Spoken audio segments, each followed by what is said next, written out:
من الشيطان الرجيم. بسم الله الرحمن الرحيم. ألف لام را تلك آيات الكتاب وقرآن مبين. ربما يود الذين كفروا لو كانوا مسلمين ذرهم يأكلوا ويتمتعوا ويلههم الأمل فسوف يعلمون.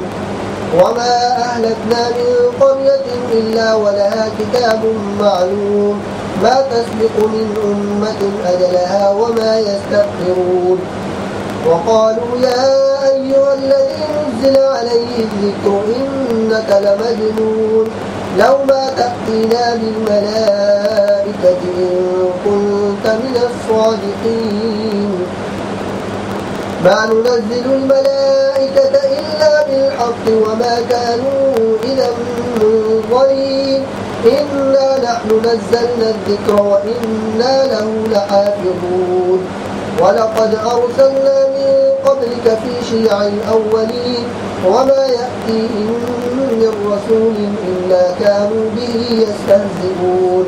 كذلك نسلكه في قلوب المجرمين لا يؤمنون به وقد خلت سنة الأولين.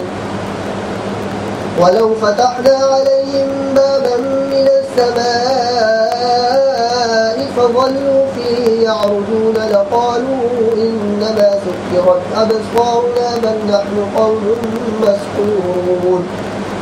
ولقد جعلنا في السماء بروجا وزيناها للناظرين وحفظناها من كل شيطان رجيم إلا من استرق السمع فأتبعه شهاب مبين.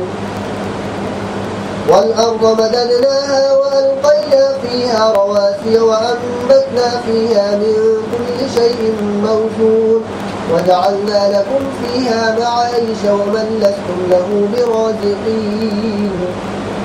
وإن من شيء إلا عندنا خزائنه وما ننزله إلا بقدر معلوم. وأرسلنا الرياح لواقح فأنزلنا من السماء ماء فأسقيناكموه وما أنتم له بخازنين. وإنا لنحن نحيي ونميت ونحن الوارثون. ولقد علمنا المستقدمين منكم ولقد علمنا المستأخرين. وإن ربك هو يحشرهم إنه حكيم عليم.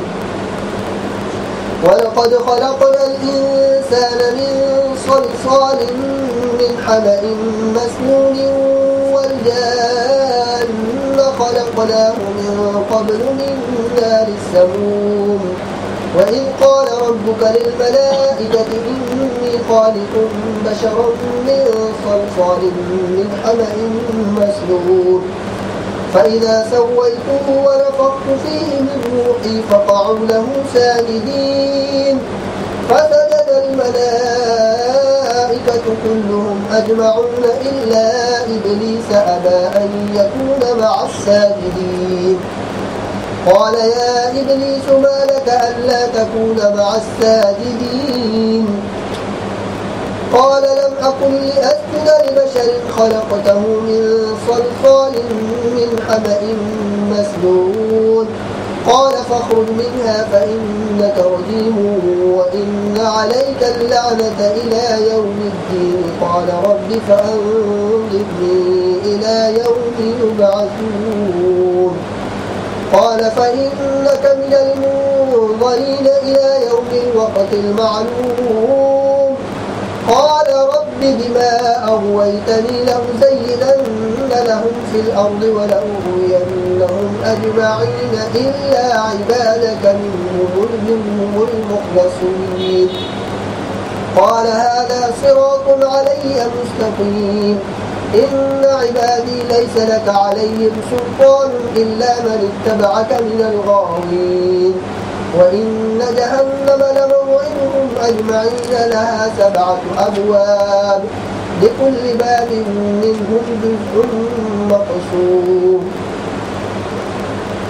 إن المتقين في جنات وعيون ادخلوها السلام آمنين ونزعنا ما في صدورهم من غل إخوانا على سرر متقابلين لا يمسهم فيها نصب وما هم منها بمخرجين نبئ عبادي أني أنا الغفور الرحيم وأن عذابي هو العذاب الأليم.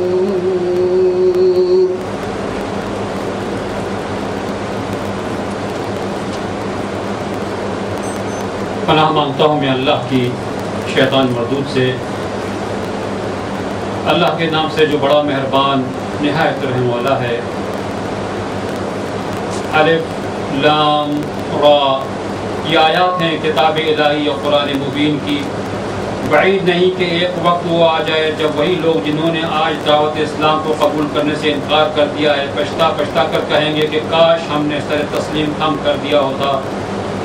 چھوڑو انہیں، کھائیں پیئیں مزے کریں اور بلاوے میں ڈالے رکھیں ان کو جھوٹی امید، عنقریب انہیں معلوم ہو جائے گا۔ ہم نے اس سے پہلے جس بستی کو بھی ہلاک کیا ہے اس کے لیے ایک خاص مہلت عمل لکھی جا چکی تھی۔ کوئی قوم نہ اپنے وقت مقرر سے پہلے ہلاک ہو سکتی ہے نہ اس کے بعد چھوٹ سکتی ہے۔ یہ لوگ کہتے ہیں اے وہ شخص جس پر ذکر نازل ہوا ہے تو یقیناً دیوانہ ہے، اگر تو سچا ہے تو ہمارے سامنے فرشتوں کو لے کیوں نہیں آتا؟ ہم فرشتوں کو یوں نہیں اتار دیا کرتے، وہ جب اترتے ہیں تو حق کے ساتھ اترتے ہیں اور پھر لوگوں کو مہلت نہیں دی جاتی۔ رہا یہ ذکر تو اس کو ہم نے نازل کیا ہے اور ہم خود اس کے نگہباں ہیں۔ اے محمد صلی اللہ علیہ وسلم، ہم تم سے پہلے بہت سی گزری ہوئی قوموں میں رسول بھیج چکے ہیں۔ کبھی ایسا نہیں ہوا کہ ان کے پاس کوئی رسول آیا ہو اور انہوں نے اس کا مذاق نہ اڑایا ہو۔ مجرمین کے دلوں میں تو ہم اس ذکر کو اسی طرح سلاخ کی مانند گزارتے ہیں، وہ اس پر ایمان نہیں لایا کرتے۔ قدیم سے اس قیماش کے لوگوں کا یہی طریقہ ہے چلا آ رہا ہے۔ اگر ہم ان پر آسمان کا کوئی دروازہ کھول دیتے اور وہ دن دہاڑے اس میں چڑھنے بھی لگتے تب بھی وہی کہتے کہ ہماری آنکھوں کو دھوکا ہو رہا ہے، بلکہ ہم پر جادو کر دیا گیا ہے۔ یہ ہماری کار فرمائی ہے کہ آسمان میں ہم نے بہت سے مضبوط قلعے بنائے، ان کو دیکھنے والوں کے لیے مزین کیا اور ہر شیطان مردود سے ان کو محفوظ کر دیا۔ کوئی شیطان ان میں راہ نہیں پا سکتا الا یہ کہ کچھ سن گن لے اور جب وہ سن گن لینے کی کوشش کرتا ہے تو ایک شعلہ روشن اس کا پیچھا کرتا ہے۔ ہم نے زمین کو پھیلایا، اس میں پہاڑ جمائے، اس میں ہر نوع کی نباتات ٹھیک نفی طولی مقدار کے ساتھ اگائی اور اس میں معیشت کے اسباب فراہم کیے تمہارے لیے بھی اور ان بہت سی مخلوقات کے لیے بھی جن کے رازق تم نہیں ہو۔ کوئی چیز ایسی نہیں ہے جس کے خزانے ہمارے پاس نہ ہو، اور جس چیز کو بھی ہم نازل کرتے ہیں ایک مقرر مقدار میں نازل کرتے ہیں۔ بارآور ہواؤں کو ہم ہی بیچتے ہیں، پھر آسمان سے پانی برساتے ہیں اور اس پانی سے تمہیں سیراب کرتے ہیں۔ اس دولت کے خزانے دار تم نہیں ہو۔ زندگی اور موت ہم دیتے ہیں اور ہم ہی سب کے وارث ہونے والے ہیں۔ پہلے جو لوگ تم میں سے ہو گزرے ہیں ان کو بھی ہم نے دیکھ رکھا ہے اور بعد کے آنے والے بھی ہمارے نگاہ میں ہیں۔ یقیناً تمہارا رب ان سب کو اکٹھا کرے گا اور حکیم بھی ہے اور علیم بھی۔ ہم نے انسان کو سڑی ہوئی مٹی کے سوکھے گارے سے بنایا، اس سے پہلے جنوں کو ہم آگ کی لپٹ سے پیدا کر چکے تھے۔ پھر یاد رکھو اس موقع کو جب تمہارے رب نے فرشتوں سے کہا کہ میں سڑی ہوئی مٹی کے سوکھے گارے سے ایک بشر پیدا کر رہا ہوں، جب میں اسے پورا بنا چکوں اور اس میں اپنے روح سے کچھ پھونک دوں تو تم سب اس کے آگے سجدے میں گر جانا۔ چنانچہ تمام فرشتوں نے سجدہ کیا سوائے ابلیس کے کہ اس نے سجدہ کرنے والوں کے ساتھ دینے سے انکار کر دیا۔ رب نے پوچھا اے ابلیس تجھے کیا ہوا کہ تو نے سجدہ کرنے والوں کا ساتھ نہ دیا؟ اس نے کہا میرا یہ کام نہیں ہے کہ میں اس بشر کو سجدہ کروں میں جسے تو نے سڑی ہوئی مٹی کے سوکھے گارے سے پیدا کیا ہے۔ رب نے فرمایا اچھا تو نکل جا یہاں سے کیونکہ تو مردود ہے اور اب روز جزا تک تجھ پر لعنت ہے۔ اس نے عرض کیا میرا رب یہ بات ہے تو پھر مجھے اس روز تک کے لیے مہلت دے جب سب انسان دوبارہ اٹھائے جائیں گے۔ فرمایا اچھا تجھے مہلت ہے اس دن تک کہ جس کا وقت ہمیں معلوم ہے۔ وہ بولا میرے رب جیسا تو نے مجھے بہکایا اسی طرح اب میں زمین میں ان کے لیے دل فریبیاں پیدا کر کے ان سب کو بہکا دوں گا سوائے تیرے ان بندوں کے جنہیں تو نے ان میں سے خالص کر لیا ہو۔ فرمایا یہ راستہ ہے جو سیدھا مجھ تک پہنچتا ہے۔ بے شک جو میرے حقیقی بندے ہیں ان پر تیرا بس نہ چلے گا، تیرا بس دوسرے خون بہکے ہوئے لوگوں بھی چلے گا جو تیری پیروی کریں، اور ان سب کے لیے جہنم کی وعید ہے۔ یہ جہنم جس کی وعید پیروان ابلیس کے لیے کی گئی ہے، اس کے 7 دروازے ہیں، ہر دروازے کے لیے ان میں سے ایک حصہ مخصوص کر دیا گیا ہے، بخلاف اس کے متقی لوگ باغوں اور چشموں میں ہوں گے اور ان سے کہا جائے گا کہ داخل ہو جاؤ ان میں سلامتی کے ساتھ اور بے خوف و خطر۔ ان کے دلوں میں جو تھوڑی بہت کھوٹ کپٹ ہوگی اسے ہم نکال دیں گے، وہ آپس میں بھائی بھائی بن کر آمنے سامنے تختوں پر بیٹھیں گے، انہیں نہ وہاں کسی مشقت سے پالا پڑے گا نہ وہ وہاں سے نکالے جائیں گے۔ اے نبی صلی اللہ علیہ وسلم، میرے بندوں کو خبر دے دو کہ میں بہت درگزر کرنے والا اور رحیم ہوں، مگر اس کے ساتھ میرا عذاب بھی نہایت دردناک عذاب ہے۔ اعوذ باللہ من الشیطان الرجیم، بسم اللہ الرحمن الرحیم۔ سورۃ الحجر بھی پچھلی صورتوں کی طرح مکی سورہ ہے اور اس کا بھی زمان نزول آخری دور ہے مکی زمانے کا، اور مکی سورہ ہونے کی حیثیت سے اس کا بھی موضوع وہی ہے جو پچھلی صورتوں کا ہے، البتہ اس میں رسول اللہ صلی اللہ علیہ وسلم کی رسالت خاص طور سے جو اس کا تذکرہ کیا گیا ہے، اس کا مضمون بیان ہوا ہے۔ تو آپ دیکھ رہے ہیں پچھلی تمام صورتوں میں جو ابتدائی آیت ہوتی ہے اس میں اسی بات پہ زور دیا جاتا ہے، جیسے یہاں پہ کہا گیا کہ تلک آیات الکتاب و قرآن مبین، یہ الکتاب کی آیات ہیں اور قرآن مبین کی آیات ہیں۔ تو پیچھے تمام صورتوں میں یہی بات انتہائی زور دے کر اور تاکید کے ساتھ کہے گی کہ یہ اللہ کا کلام ہے، یہ کتاب الکتاب جو اللہ کی نازل کرتا ہے اس کی آیات ہیں، یہ کسی بشر کا کلام نہیں۔ اور اس کے بعد پھر جو ہے سورہ کا موضوع اور مضمون شروع ہو جاتا ہے۔ تو فرمایا کہ ربما یود الذین کفروا لو کانوا مسلمین، آج یہ کافر یعنی جن لوگوں نے رسول اللہ صلی اللہ علیہ وسلم کی دعوت کو ماننے سے انکار کیا ہے، تو ایک وقت آئے گا کہ اس وقت وہ حسرت اور افسوس کرتے ہوئے کہے کہ کاش وہ بھی مسلمان ہوتے، لیکن وہ وقت جو ہے ان کے لیے فائدہ مند نہ ہوگا۔ اور آج ان کی جو کیفیت ہے اپنے کفر اور شرک پر اور تکذیب آیات پر اور تکذیب دعوت پر جو ڈٹے ہوئے ہیں، تو رسول اللہ صلی اللہ علیہ وسلم کو خطاب کر کے فرمایا اللہ تعالیٰ نے چھوڑ دو ان کو اسی حال میں، کھائیں پیئیں موج کریں مستی کریں، چھوڑ دے۔ اور یہ ان کے بعد جو لمبی لمبی امیدیں ہیں نا، انہیں دھوکے میں مبتلا کر رکھا ہے، چھوڑ دو، اپنی اسی جھوٹی آرزوؤں کی جال میں وہ پھنسے رہیں، ان قریب انہیں جلد ہی معلوم ہو جائے گا، ان کی اس رویہ اس روش کا انجام جو ہے معلوم ہو جائے گا۔ اور پھر فرمایا کہ جہاں تک ہلاکت کی بات ہے تو ہم نے ہر بستی جسے پہلے ہلاک کیا اس کے لیے ایک وقت متعین کر دیا، اس کے لیے ایک فرمان جاری کر دیا کہ فلاں تاریخ فلاں دن جو ہے وہ قوم مٹائی جائے گی۔ اسی طرح سے اس قوم کا بھی معاملہ ہے کہ اگر یہ جلدی مچا رہے ہیں تو اس کا مطلب یہ نہیں کہ ان کی جلدی مچانے سے جو اللہ سبحانہ وتعالیٰ عذاب بھیجتے، اور انہیں جو مہلت ملی ہوئی ہے زندگی کی تو اسے کسی غلط فہمی میں نہ پڑیں، یہ مہلت انہیں ملی ہوئی ہے، اس مہلت سے فائدہ اٹھائیں، نہ یہ کہ اللہ تعالیٰ کے عذاب کو چیلنج کریں اور اس سے اس کا مطالبہ کریں۔ تو فرمایا کہ کوئی بھی امت نہ اپنے وقت سے پہلے جا سکتی ہے نہ پیچھے جا سکتی ہے۔ اور پھر ان کا جو رویہ تھا رسول اللہ صلی اللہ علیہ وسلم کے بارے میں نمبر 6 آیت نمبر 6 میں فرمایا وَقَالُوا يَا أَيُّهَا الَّذِي نُزِّلَ عَلَيْهِ الذِّكْرُ إِنَّكَ لَمَجْنُونَ، اے وہ شخص کے جس کے اوپر ذکر نازل کیا گیا ہے تو دیوانہ ہے۔ تو یہ جو انداز ہے یعنی انتہائی جسے حقارت آمیز انداز میں اور یعنی کسی چیز کو کسی شخص کو کوئی اہمیت نہ دینا، حقارت اور استہزاء کی نگاہ سے دیکھنا، تو انہوں نے کہا کہ اے وہ شخص جس پر ذکر نازل ہوا ہے۔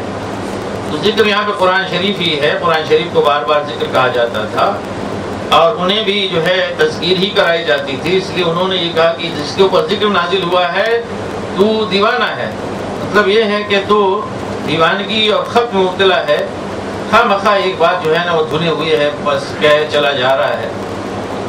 تو اگر ایسا ہے تم سچے ہو، دیوانے نہیں ہو، جو بات کہہ رہے ہو وہ سچ ہے، اللہ کی طرف سے ہے، تو پھر فرشتے لے کر آؤ، اتارو ہمارے پاس اگر تم سچے ہو۔ اللہ تعالیٰ تب جواب دیتے ہیں نبی کی طرف سے کہ مَا نُنَزِّلُ الْمَلَائِكَةَ إِلَّا بِالْحَقِّ وَمَا كَانُوا إِذًا مُنظَرِينَ، ہم فرشتوں کو حق کے ساتھ، کسی مقصد کے ساتھ، کسی متعین مشن کے ساتھ بھیجتے ہیں، یوں ہی نہیں بھیجتے۔ اور جب بھیجتے ہیں ان کو تو پھر جن کے پاس بھیجتے ہیں انہیں کوئی مہلت نہیں دی جاتی. یہ حق جو ہے نا ابھی آگے چل کے واضح ہوگا. یہاں پہ یہ فرشتے جو ہے وہ حق دونوں طرح کا لے کر آتے ہیں. رحمت بھی لے کر آتے ہیں جو رحمت کے مستحق ہوتے ہیں, یہ بھی حق ہے, ایک مقصد کے تحت اترتے ہیں. عذاب لے کر اترتے ہیں, وہ بھی ایک مقصد ہے, وہ چیز بھی حق ہوتی ہے, وہ بھی لے کر اترتے ہیں. فرمایا کہ فرشتے جو ہے ہم جب انہیں اتارتے ہیں تو یوں ہی نہیں آتے بلکہ ڈیوٹی بجا لانے کے لیے, کوئی عظیم مشن کے لیے آتے ہیں, حق کے ساتھ آتے ہیں. اب تم دیکھو کہ تم نے اپنے آپ کو کون سے حق کی طرف رکھا ہے, وہ جو رحمت والا ہے یا وہ جو کہ عذاب والا ہے. تو آگے اس کی مثال ابھی اس سورہ میں آ رہی ہے. رہ گیا قرآن جس پہ تم طنز کر رہے ہو اور جس کی مخالفت کر رہے ہو, تو تمہیں معلوم ہونا چاہیے کہ اِنَّا نَحْنُ نَزَّلْنَا الذِّكْرَ وَإِنَّا لَهُ لَحَافِظُونَ. اس ذکر کو ہم نے اتارا ہے اور اس کی حفاظت ہم کریں گے. اور پھر رسول اللہ صلی اللہ علیہ وسلم سے خطاب ہے کہ آپ سے پہلے جو پہلے گزری ہیں قومیں, ان کے اندر بھی ہم نے بہت سارے رسول بھیجے, بہت ساری قوموں کے اندر ہم نے رسول بھیجے. لیکن ہمیشہ ایسے ہی ہوتا رہا ہے کہ اس قوم کے پاس بھی رسول آیا تو ان قوموں نے اپنے اپنے رسولوں کے جو ہے مذاق اڑایا, کسی نے چھوڑا نہیں.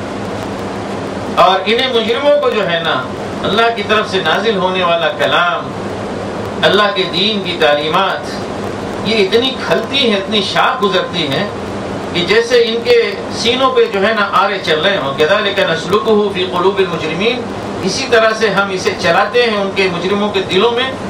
ہم اردو میں کہہ سکتے ہیں کہ جیسے سینوں پہ جو ہے نا آرے چلانا, یعنی قبول کرنا تو دور کی بات ہے. اس طرح کی بات جب بھی دعوت حق ان کے سامنے آتی ہے تو انتہائی جو ہے وہ غصے میں آ جاتے ہیں. اس کے ہر حرف اور لفظ سے جو ہے نا انہیں چڑ ہوتی ہے اور دشمنی ہوتی ہے. تو فرمایا کہ یہ اللہ کا کلام اسی طرح سے ان کے دلوں میں جو ہے گھستا ہے, جلتا ہوا اور آرے چلاتا ہوا. لا یؤمنون به, یہ اس پر ایمان نہیں لائیں گے. وقت خلت سنت الاولین, اور پہلوں کی سنت یا پہلوں کا جو ان کے ساتھ ہوا, جو دستور اللہ سبحانہ وتعالیٰ کا تھا, وہ پہلے گزر چکا ہے, یعنی انہیں معلوم ہے. پھر رسول اللہ صلی اللہ علیہ وسلم کو تسلی دی کہ دیکھیں اگر ان کے اوپر ہم آسمان سے کوئی دروازہ کھول دیں, آسمان کا کوئی دروازہ بھی کھول دیں اور یہ اس میں چڑھ کے اوپر چلے بھی جائیں, دیکھ لیں, تو بھی یہ مان کے نہیں دیں گے اور یہی کہیں گے کہ ہماری آنکھوں پہ جو ہے نا کیا ہے, جادو کر دیا گیا ہے. یعنی وہ چیز حقیقت نہیں ہے جو ہم دیکھ رہے ہیں, بلکہ ہماری آنکھوں پہ کیا ہے, جادو کر دیا گیا ہے. اس لیے ہمیں جو ہے وہ چیز حقیقت نظر نہیں آتی بلکہ کچھ اور نظر آ رہی ہے. یہ اس کا کوئی تعلق جو ہے نا اس سے عالم بالا سے نہیں ہے. تو وہ کہیں گے کہ ہم پر جادو کر دیا گیا ہے.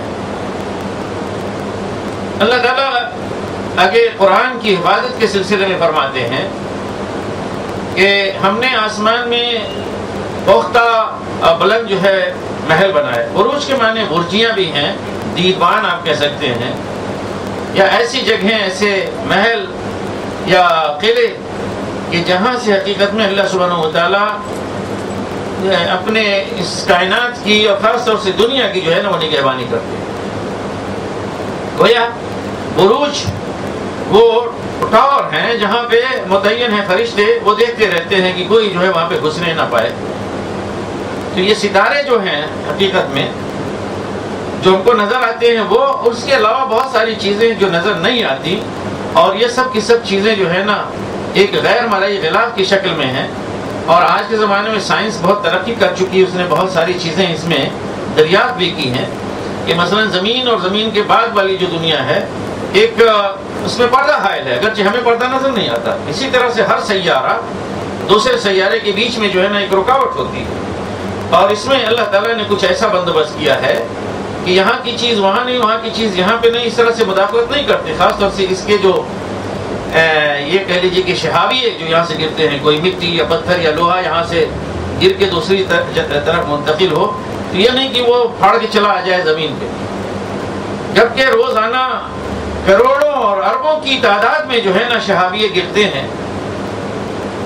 لیکن اللہ سبحانہ و تعالیٰ وہ حفاظت کرتا ہے. تو فرمایا کہ وہ آسمان میں ہم نے دیدبان بنائے اور ساتھ ہی آسمان کو ہم نے سجایا بھی جو دیکھنے والوں کو خوشنما نظر آئے. یعنی ستارے اگرچہ اپنی جگہ پہ بہت بڑی بڑی دنیا ہے میں، ہر وہ ستارہ جو ہم کو نظر آتا ہے وہ اس زمین سے بہت ہی بڑا ہے جس پر ہم رہتے بستے، اس سے بڑے ہیں. ہر وہ ستارہ جو نظر آتا ہے اس سے کئی گنا جو ہے بڑا، لیکن ہم دیکھ رہے ہیں کہ وہ قمقمے ہیں چھت پر ٹنگے ہوئے. تو اس طرح سے فرمایا کہ ہم نے آسمان کو وَحَفِظْنَاهَا مِنْ كُلِّ شَيْطَانٍ الرَّجِيمٍ، ہم نے آسمان کو ہر شیطان مردود کی مداخلت سے یا پہنچ سے جو ہے محفوظ رکھا ہے، اس سے بچایا، اس کی نگرانی کر رہے ہیں. إِلَّا مَنِ اسْتَرَقَ السَّمْعَ فَأَتْبَعَهُ شِهَابٌ مُبِينٌ، الا یہ کہ کوئی ان میں سے شیطانوں میں سے کوشش کرتا ہے کچھ سن کر لینے کی تو اس کے پیچھے ایک شہاب مبین یعنی شہاب ثاقب وہ چھوڑا جاتا ہے. تو یہ ہو سکتا ہے کہ وہی جو ہم دیکھتے ہیں کبھی ستارہ ٹوٹتے ہوئے یہاں سے یوں اس طرح سے چلتا ہے، وہ شہابیہ اس کو بولتے ہیں، وہی مراد ہو. اور یہ بھی ہے کہ کوئی غیر مرئی چیز، اس لیے کہ جتنے شہابیہ گرتے ہیں وہ سب ہم کو نظر نہیں آتے، لیکن دوربین سے سائنسدانوں نے دیکھا ہے تو گرنے والے ستاروں کی مجموعی یا شہابیوں کی تعداد اربوں میں پہنچتی ہے روزانہ. جو چھوٹے ذرات سے لے کے بڑے اجسام تک کے ہوتے ہیں وہ چلتے ہیں. لیکن اس طرح سے اللہ تعالیٰ نے اس کا سسٹم بنایا ہے کہ وہ وہیں پہ ایک دوسرے کی سرحد میں پہنچتے ہوئے جل کے خاک ہو جاتے ہیں. بہت کم ایسا ہوتا ہے کہ زمین پہ پہنچتے ہیں، لیکن پہنچتے ہیں زمین پہ، کبھی چھوٹے ذرات کی شکل میں، کبھی اتنے بڑے پتھر کی شکل میں. بعض یہ ہے کہ میٹیورولوجسٹ جو انہوں نے اس کو آبزرو کیا ہے تو بعض بڑے وزن کے بھی کبھی لوہے گرے ہیں تو وہ چونکہ اوپر فضائے بلند سے وہ گرتے ہیں تو وہ اندر زمین میں دھس جاتے ہیں. تو اس طرح کے بہت ساری جگہوں پہ پائے گئے ہیں، لیکن یہ شاذ و نادر ہوتا ہے. اگر کثرت سے گرے تو زمین تباہ ہو جائے اور زمین پہ رہنے والے لوگ بھی تباہ ہو جائیں. تو فرمایا کہ ہم اس کے پیچھے شہاب ثاقب جو ہے لگا دیتے ہیں. یعنی اس سے یہ بتلانا مقصود ہے کہ شیطانوں کے بارے میں یا جنوں کے بارے میں اگر لوگ یہ عقیدہ رکھتے ہیں، یہ سوچ رکھتے ہیں کہ یہ پرواز کر کے جہاں چاہیں اس فضائے بسیط میں پہنچ جائیں، گھس جائیں، ایسا نہیں ہے. ایک خاص جگہ تک وہ جا سکتے ہیں، اس کے آگے نہیں. اور ان کا معاملہ یہ ہے کہ بس چونکہ وہ اپنی خلقت کے اعتبار سے کسی حد تک فرشتوں سے قریب ہیں تو وہ بلند کچھ فضا میں جو ہے بلندی تک وہ جاتے ہیں، لیکن اس بلندی سے آگے نہیں جا سکتے. تو وہاں پہ جو جاتے ہیں وہ کس لیے جاتے ہیں کہ ذرا سن گن لینے کے لیے کہ کچھ فرشتے بات کر رہے ہیں آپس میں، وہی پیغام یہاں وہاں پہنچا رہے ہیں. تو کچھ اگر وہاں پہ سننے میں آ جائے تو وہ سن کے لے کے فوراً بھاگے نیچے زمین پہ آئیں کن کو اپنے ایجنٹوں کے پاس اور آگے بتائیں. تو وہی کاہن اور نجومی اور یہ سارے لوگ پھر وہ نکلتے ہیں کہ صاحب کل یہ ہونے والا ہے، پرسوں وہ ہونے والا ہے. اس میں یعنی بس ایسے ہی سن گن لے لیتے ہیں، کوئی بات واضح سنتے نہیں. تو کبھی اتفاقاً کوئی بات جو ہے درست جو ہے وہ سن لیتے ہیں تو نجومی یا کاہن جو ہے نا وہ خبر دے دیتے ہیں. تو بہرحال ان کے بارے میں رسول اللہ صلی اللہ علیہ وسلم نے فرمایا کہ کذب المنجمون ولو صدقوا، کہ منجم یعنی نجومی جو ہے اگر وہ سچ بھی کہیں تو بھی جھوٹے ہیں. یعنی ان کی پیشین گوئی جو انہوں نے کی اگر وہ سچ ثابت بھی ہو جائے تو بھی وہ کیا ہے، جھوٹے ہیں. اور مومن کوئی مسلمان کے بارے میں فرمایا کہ اگر کوئی کسی کاہن یا نجومی کے پاس جاتا ہے تو وہ کیا ہے، وہ شرک کرتا ہے. اور مجھے صحیح الفاظ یاد نہیں آ رہے، اس میں شاید 40 دن کی نمازیں اس کی جو ہے نا قبول نہیں ہوتی اگر میں غلطی نہیں کر رہا ہوں. تو مشرک ہے حقیقت میں. پھر فرمایا کہ ہم نے زمین کو پھیلایا اور اس کے اندر ہم نے پہاڑ پھینک دیے یعنی گاڑ دیے. وَأَنبَتْنَا فِيهَا مِن كُلِّ شَيْءٍ مَوْزُونٍ، اور ہر ایک چیز ایک متعین اور موزوں مقدار میں ہم نے اسے جو ہے نا اس میں اگایا. تو آپ دیکھیں کہ جو اگنے والی چیزیں ہیں ان کے اندر صلاحیت تو یہ ہوتی ہے کہ اگر ان کو چھوڑ دیا جائے تو پوری زمین کو ایک ہی پودا کور کر لے. دوسرے پودے کے لیے گنجائش نہ رہے، جبکہ یہاں پہ پتہ نہیں کتنے ہیں پودے۔ اگر اللہ سبحانہ و تعالیٰ ان کے اگنے کو کنٹرول نہ کرتا، ایک متعین مقدار میں نہ رکھتا، تو یہ زمین جو ہے کیا ہے کہ بھر جاتی نباتات سے، اور ہمارے لیے کہیں رہنے بسنے کی جگہ نہ ہو۔ تو یہ اللہ سبحانہ و تعالیٰ کی طرف سے حقیقت میں یہ بندوبست ہے۔ فرمایا کہ تم لوگوں کے لیے ہم نے اسی زمین میں معاش یعنی ذریعہ معیشت بنایا، یا کھانے پینے کی چیزیں، اس میں یہ ہے کہ کھانے پینے کی یہ چیزیں، اور دوسرا یہ ہے کہ اسی زمین پہ جد و جہد کر کے انسان جو ہے اپنی معیشت یا اپنی معاش کو کمائے، اور ان کے لیے بھی معاش بنایا کہ من لستم لہو برازقین، جس کو تم جو ہے رزق نہیں پہنچاتے تھے۔ انسان تو یہ کہ باشعور اور عقل والی مخلوق ہے نا، تو جد و جہد کرتے ہیں، اور ایک جگہ سے دوسری جگہ، دوسری سے تیسری، کہاں بہتر اپرچونٹی ہے وہ سب پڑھتے ہیں، دیکھتے ہیں، جانچتے ہیں، پرکھتے ہیں، انالائز کرتے ہیں وغیرہ وغیرہ۔ جانوروں کا معاملہ تو ایسا نہیں ہے نا، وہ بیچارے محدود جو ہے نا صلاحیت کے ہوتے ہیں۔ تو فرمایا کہ تم لوگ ان کو رزق نہیں دیتے ہو، لیکن ان کو بھی رزق مل رہا ہے اور برابر مل رہا ہے۔ تو ان کے لیے بھی ہم نے رکھا ہے جن کے تم رازق نہیں ہو۔ اور فرمایا کہ ہر ایک چیز کہ ہمارے پاس کیا ہے، اس کے خزانے ہمارے پاس ہیں، اور ہم انہیں ایک متعین مقدار میں نازل کرتے ہیں۔ ہر ایک چیز متعین مقدار میں نازل کی گئی۔ تو مثلا پانی ہے، یہ متعین مقدار میں ہے، ہوا ہے متعین مقدار میں، آکسیجن متعین مقدار میں ہے، اسی طرح سے حرارت ہے، رطوبت ہے، ٹھنڈی ہے، یہ سب ایک کیا ہے، متعین مقدار میں ہے۔ تو اللہ سبحانہ و تعالیٰ نے ایک متعین مقدار میں نازل کر دیا ان تمام چیزوں کو، کہ جو دنیا والوں کے لیے کافی ہیں اور ان کے لیے مناسب اور مفید ہیں۔ اس سے زیادہ ہو جائیں تو نقصان دہ ہیں، کم ہو تو بھی جو ہے نقصان دہ اور تکلیف دہ۔ پھر فرمایا کہ ہم نے ہواؤں کو بوجھل بنا کے بھیجا۔ بوجھل بنا کے بھیجا کا مطلب لواقع کا مطلب یہ ہے کہ بوجھل جیسے حاملہ ہوتی ہے۔ اس کا مطلب کیا ہے کہ ہوائیں یہ بادلوں کو لے کر چلتی ہیں، جو بادل پانی سے کیا ہے لدے ہوتے ہیں، بھاری ہوتے ہیں، اور پھر بارش ہم نے برسائی، اور اس سے ہم تمہیں پلاتے بھی ہیں اور اس کو زمین میں اسٹور کرتے ہیں۔ تم اس کو اسٹور نہیں کرتے ہو، ما انتم لہو بخازنین، اس کو تم جو ہے اسٹور نہیں کرتے، یا اس کے اسٹور کیپر تم لوگ نہیں ہو۔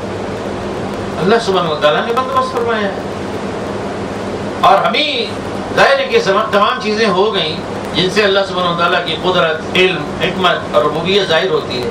تو پھر آخری جو نتیجہ آ گیا وہ یہ کہ اِنَّا لَنَحْنُ نُحْيِي وَنُمِيتُ وَنَحْنُ الْوَارِثُونَ، ہم ہی ہیں کہ جو زندگی دیتے ہیں، اور ہم ہی ہیں جو موت دیتے ہیں، اور آخر میں ہم ہی سب کے وارث بننے والے ہیں۔ یعنی یہ زندگی موت سلسلہ چل رہا ہے، اور سب کے وارث ہم بننے والے ہیں، یعنی پوری دنیا ختم ہو جائے گی، صرف ہم رہیں گے، اور سب کے پاس جو کچھ ہے وہ ہمارے پاس آ جائے گا۔ آج یہ کہ میرا مال، میرا گھر، میری گاڑی، میری کسی کے کچھ نہیں ہے۔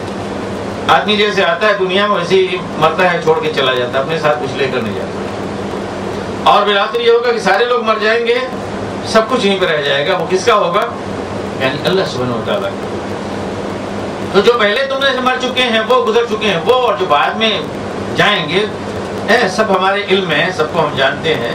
تو تمہارا رب ان سب لوگوں کو اکٹھا کرے گا، جمع کرے گا حساب کتاب کے لیے، اور اس کے لیے کچھ مشکل نہیں ہے، کیونکہ وہ حکیم ہے اور علیم ہے، لوگوں کے ذرے ذرے سے واقف ہے کہ مرنے کے بعد، سڑ کر جانے کے بعد ان کے ذرات کہاں منتشر ہوئے ہیں، تمام ذرات کو وہ جانتا ہے۔ پھر وہ حکیم اور دانا ہے کہ کس طرح سے ان ذرات کو جمع کرے اور جوڑ کے پھر سے ان کو زندہ کرے، اسے معلوم ہے۔ پھر فرمایا کہ انسان کو ہم نے سلسال سے پیدا کیا، اور یہ سلسال حمأ مسنون سے نکالی ہوئی ہے۔ حمأ مسنون بولتے ہیں سڑی ہوئی مٹی یا گارا، یعنی ایسی مٹی کی جو گیلی رہنے سے مستقل سڑا دی جائے اور بالکل اس کے اندر خمیر یا ابھار آ جائے، اور سڑی ہوئی مٹی کالی ہو جاتی ہے۔ پھر اس سے وہ جب گارے کی شکل بن گئی تو اس کو سکھا کے، تو جو مٹی سوکھ جائے گی ٹھیکرے کی شکل میں، جس سے مان لیجیے پاٹری یا برتن بنایا آپ نے، تو یوں جب انگلی سے ٹھوکیں تو اس میں کھنکھناہٹ کی آواز آئے، اس کو کہا جاتا ہے سلسال۔ تو گیا مٹی سے، سڑی ہوئی مٹی اور گارے سے اللہ تعالیٰ نے سلسال بنایا، کلے کہہ لیجیے۔ وہ جب سوکھ گئی، یعنی اس سے انسان کو بنایا، اور وہ سوکھ گئی تو کھنکھنانے لگی، تو اس میں اللہ تعالیٰ نے اپنی روح ڈالی۔ گویا انسان جو ہے مکمل ایک مرتبہ پیدا کیا گیا، تیار کیا گیا، اور انہی عرضی مادے سے، زمین کے مادے سے، اور یہ فکر و نظریہ کہ انسان کی نشو و نما کا ارتقاء ہوتا رہا اس طرح سے کہ کیڑے سے پتہ نہیں کیا ہوا اور بڑھتے بڑھتے بندر بنا، بندر سے انسان بنا، یہ ہے ایک بالکل غلط ہی جو ہے نا وہ سائنسی نظریہ ہے، بکواس ہے، جس کی کوئی حقیقت نہیں۔ تو اس سے پہلے فرمایا کہ انسان سے پہلے ہم نے جن کو یا جنوں کو پیدا کیا نار سموم سے۔ نار سموم کا مطلب یہ ہے کہ یعنی ایسی ہوا جس کے اندر حرارت ہو، گرمی ہو، یا آگ کی گرمی سے، لپٹ سے ہم نے اس کو پیدا کیا۔ صرف آگ سے نہیں، نار سموم، تو سموم بولتے ہیں گرم ہوا کو، تو گرم ہوا جس کے اندر آگ ہو اس سے ہم نے بنایا۔ اسی کو کہیں مختصراً یہ کہہ دیا ہم نے آگ سے اس کو پیدا کیا ہے۔ تو بنفس نفیس آگ نہیں بلکہ آگ کی جو حرارت ہے، اس کے شعلے ہیں، اس سے اس کو بنایا گیا ہے جنوں کو۔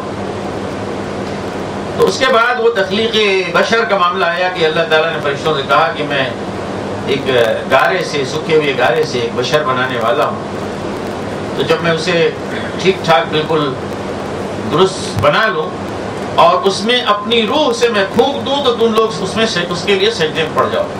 اپنی روح، من روحی، اپنی روح، یہاں پہ بہت سارے لوگ جو جن کے ذہنوں میں کجی ہوتی ہے حقیقت میں، وہ یعنی غلط مفہوم لے لیتے ہیں۔ روح کا مطلب یہ ہے کہ اللہ سبحانہ و تعالیٰ کی اپنی صفات کا کچھ ہلکا عکس انسان کے اندر پایا جاتا ہے۔ مجرد انسان صرف یہ نہیں کہ ایک جسم ہے اور وہ روح جس کو ہم کہتے ہیں کہ جان ہے انسان کی زندگی، بلکہ اس کے ساتھ ساتھ انسان کی صلاحیت ہے، علم ہے، فہم ہے، اور پھر اور بھی یعنی چیزیں ہیں، محبت کرنا ہے۔ یہ تمام چیزیں کیا ہیں؟ حقیقت میں انسان جو تھوڑا بہت جانتا ہے یا جاننے کی اس کے اندر صلاحیت ہے، پڑھتا ہے، پڑھنے کی صلاحیت ہے، سمجھتا ہے، سمجھنے کی صلاحیت ہے، تو یہ تمام چیزیں اس لیے ہیں کہ اللہ سبحانہ و تعالیٰ نے اس کے اندر اپنی روح پھونکی ہے، گویا اس کی اپنی جو صفات ہیں ان کا ہلکا سا عکس انسان کو ملا ہے، بعینی ہی سارا نہیں ملا ہے، من روحی ہے، یعنی اللہ نے اپنی روح سے پھونکا ہے۔ تو اس کا مطلب یہ ہے کہ اسی کی یعنی صفات کا کچھ عکس ہے۔ اب ہم یہ دیکھیں کہ انسان بھی علم رکھتا ہے، اللہ بھی علم رکھتا ہے، لیکن دونوں علم میں بڑا فرق ہے۔ انسان کا علم محدود ہے، لیکن ہے یہ اسی کا عکس جو اللہ سبحانہ و تعالیٰ کے پاس ہے، جبکہ اللہ سبحانہ و تعالیٰ کے پاس صفات علم کیا ہے؟ اپنے مکمل معنی اور مفہوم میں پائی جاتی ہے۔ تو یہ بہرحال احتیاط سمجھنے میں رہے کہ ہے تو یہ ساری چیزیں اسی کے لیے روح کہا گیا ہے کہ یہ جو انسان کو خوبیاں ملی ہیں وہ اللہ کی صفات کا پرتو اور اسی کا عکس ہیں، لیکن یہ ہیں بہت ہی معمولی۔ اس کو یوں سمجھا جا سکتا ہے کہ مثلا رسول اللہ صلی اللہ علیہ وسلم نے فرمایا اللہ کے بارے میں کہ اللہ تعالیٰ نے کہا کہ میں نے اپنی رحمت کو، اللہ کی 100 رحمتیں ہیں، اللہ کی رحمت کے 100 جز ہیں، اس نے ایک حصے کو زمین میں اتارا زمین والوں کے لیے اور اسی کو تقسیم کر دیا، تو اب تمام اہل زمین اسی رحمت کو پا کر رحمت کا مظاہرہ کرتے ہیں۔ اسی میں سے یہ بھی ہے کہ مثلا ایک جانور چوپایا وہ اپنے بچے کے ساتھ اس طرح سے محبت کرتا ہے کہ دودھ پینے کے لیے مثلا بچہ اگر آتا ہے تو اپنے کھروں کو یوں اٹھا کے رکھتی ہے کہ بچہ کہیں دب نہ جائے۔ یہ کیا ہے؟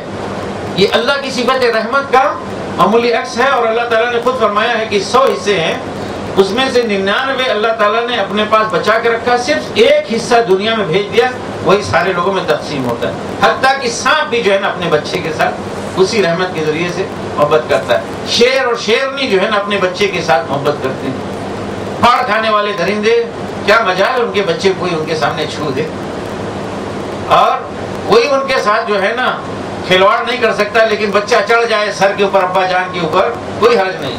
یعنی شیر کے سر پہ آپ دیکھیں کہ بچہ چڑھ کے کھیلے، ماں کے اوپر جو ہے نا چڑھ کے کھیلے، کوئی نہیں، بیچارے خوش ہوتے ہیں، امی ابو دونوں جو ہے نا بڑے خوش ہوتے ہیں پیچھے، لیکن کسی اور کی مجال ہے ذرا جا کے چڑھ کے دیکھ لے شیر میں، یا پھر اس کا کیا کریں گے۔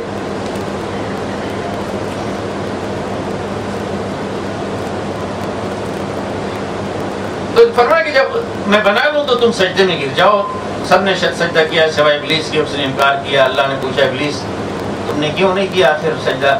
اس نے کہا یہ میری شان کے خلاف ہے کہ میں سجدہ کروں ایک انسان بشر کو جسے آپ نے سڑی ہوئی مٹی کے کھنکتے ہوئے گارے سے جو ہے نا بنایا ہے۔ گویا اس نے کہا کہ میں تو اس سے بہتر ہوں، مجھے آپ نے نارے سموم سے پیدا کیا ہے۔ اللہ تعالیٰ نے اس تکبر کی بنیاد سے کہا کہ نکل جا، تو دھتکارا ہوا ہے اور تم پر روز جزا تک کے لیے مستقل لعنت ہے۔ تو اس نے کہا پروردگار مجھے آپ مہلت دیجئے اس دن تک کے لیے جب تک کہ یہ لوگ اٹھائے جائیں گے۔ اللہ تعالیٰ نے فرمایا ٹھیک ہے تجھے مہلت ہے ایک متعین وقت کے لیے۔ تب وہ کہتا ہے کہ میرے پروردگار آپ نے چونکہ مجھے گمراہ کیا ہے، سمجھے، شیطان کہتا ہے اللہ سے کیونکہ آپ نے مجھے گمراہ کیا ہے، یعنی کیا کہ یہ خواہ کی ایک آزمائش آپ نے میرے سامنے رکھ دی آدم کو سجدہ کرنے کی، اگر یہ آزمائش نہ اس میں مجھے آپ ڈالتے تو میں گمراہ نہیں ہوتا۔ تو گویا گمراہ کرنے کے لیے ہی آپ نے جو ہے یہ آزمائش میرے سامنے رکھی، چونکہ آپ نے مجھے گمراہ کیا ہے تو اب میں خوشنمائی کا جال پھیلاؤں گا ان لوگوں کے لیے۔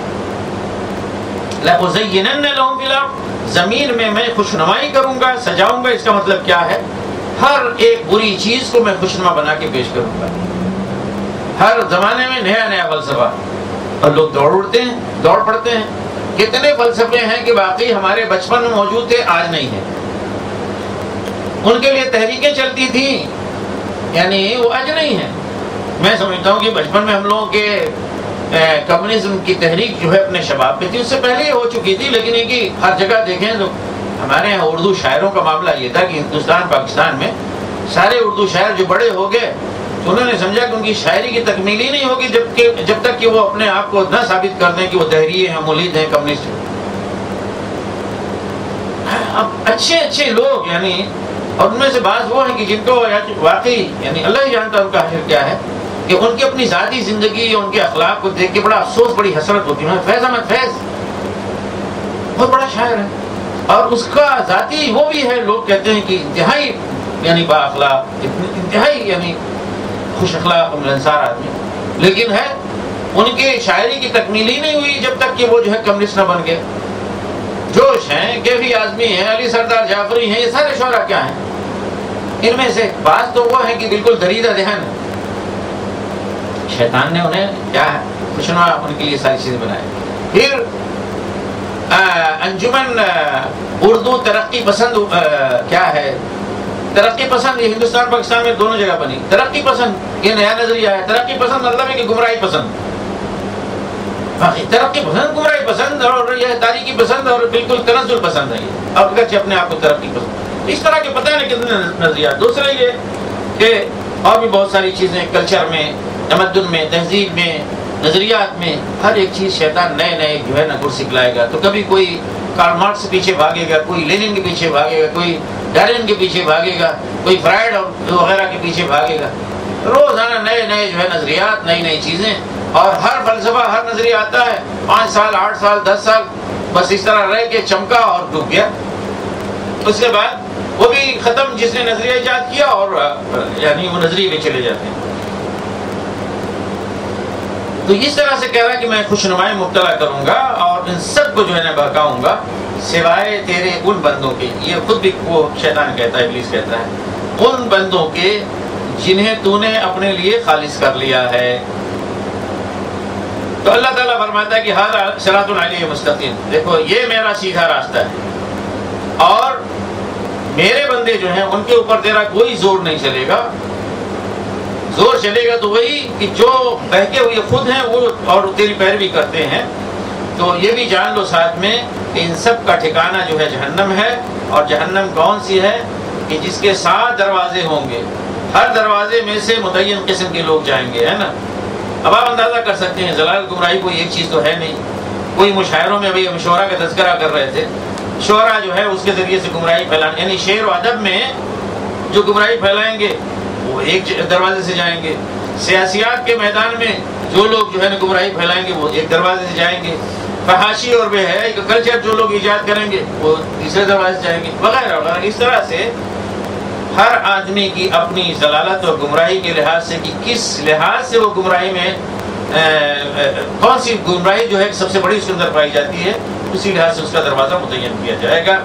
اس کے برعکس خدا ترس لوگ جو ہے باغات میں ہوں گے اور چشموں میں ہوں گے، اور ان سے کہا جائے گا کہ آپ لوگ جنت میں داخل ہو جائیے اپنے جنتوں میں امن و سکون کے ساتھ، کوئی یہاں پہ پریشانی نہیں، کوئی بے چینی نہیں ہے. اور اللہ تعالیٰ فرماتے ہیں کہ وَنَزَعْنَا مَا فِي صُدُورِهِم مِّن غِلٍّ إِخْوَانًا عَلَىٰ سُرُرٍ مُتَقَابِلِينَ، ان کے دلوں میں جو کچھ بھی قدورت کوئی ہوگی ہم اسے نکال لیں گے، اور اس طرح سے کہ اب وہاں پہ بھائی بھائی بن کے آمنے سامنے تکیے لگائے ہوئے بیٹھیں گے. تو دنیا میں بہت سارے لوگ ہیں، واقعہ یہ ہے کہ آپسی وہ جو ہے نا تعلقات محض سوء فہم کی وجہ سے، غلط فہمی کی وجہ سے بگڑ جایا کرتے ہیں. اللہ تعالیٰ یعنی ہم سب کو ایسے تمام لوگ جن کے یعنی کچھ غلط فہمی پائی جاتی ہے، اولاً تو اسی کی دعا کریں کہ یہ دنیا میں دور کر دے، اور نہیں تو پھر یہ کہ آخرت میں اللہ تعالیٰ ہم سب کے آخرت میں جنت میں جمع کرے، ہمارے سینوں سے ایک دوسرے کے لیے قدرت کو نکال کے آمنے سامنے بیٹھائے کہ ہم وہاں پہ جو ہے نا خوش و خرم اس کی جنت کی نعمتوں سے جو ہے نا وہ مستفید ہوں.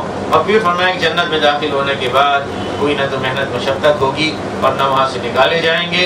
اب رسول اللہ صلی اللہ علیہ وسلم سے کہا گیا کہ اے نبی صلی اللہ علیہ وسلم میرے بندوں کو بتلا دیجئے کہ ڈرے نہیں، گھبرائیں نہیں، مایوس نہ ہو، نہیں بخشنے والا اور رحم کرنے والا ہوں، لیکن ساتھ ہی انہیں یہ بھی کہہ دیجیے کہ ڈھیٹ نہ بنے اپنے جرائم میں، اس لیے کہ میرا عذاب، میری سزا وہی دردناک سزا ہے.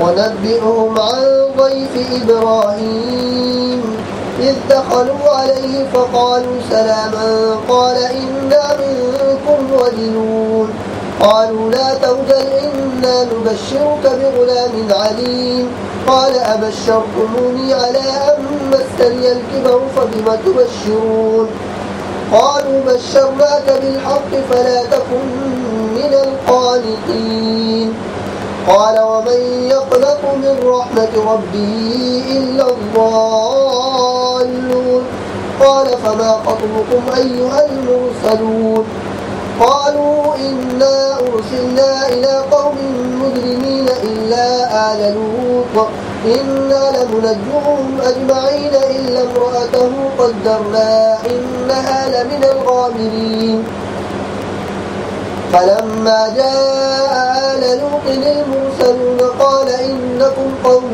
منكرون قالوا بل جئناك بما كانوا فيه يمترون وأتيناك بالحق وإنا لصادقون فأسر بأهلك بقطع من الليل واتبع أدبارهم ولا يلتفت منكم أحد وامضوا حيث تؤمرون وقضينا إليه ذلك الأمر أن دابر هؤلاء مقطوع مصبحين وجاء أهل المدينة يستبشرون قال إن هؤلاء ضيفي فلا تفضحون واتقوا الله ولا تخزون قالوا أولم ننهك عن العالمين قال هؤلاء بناتي إن كنتم فاعلين لعمرك إنهم لفي سكرتهم يعمهون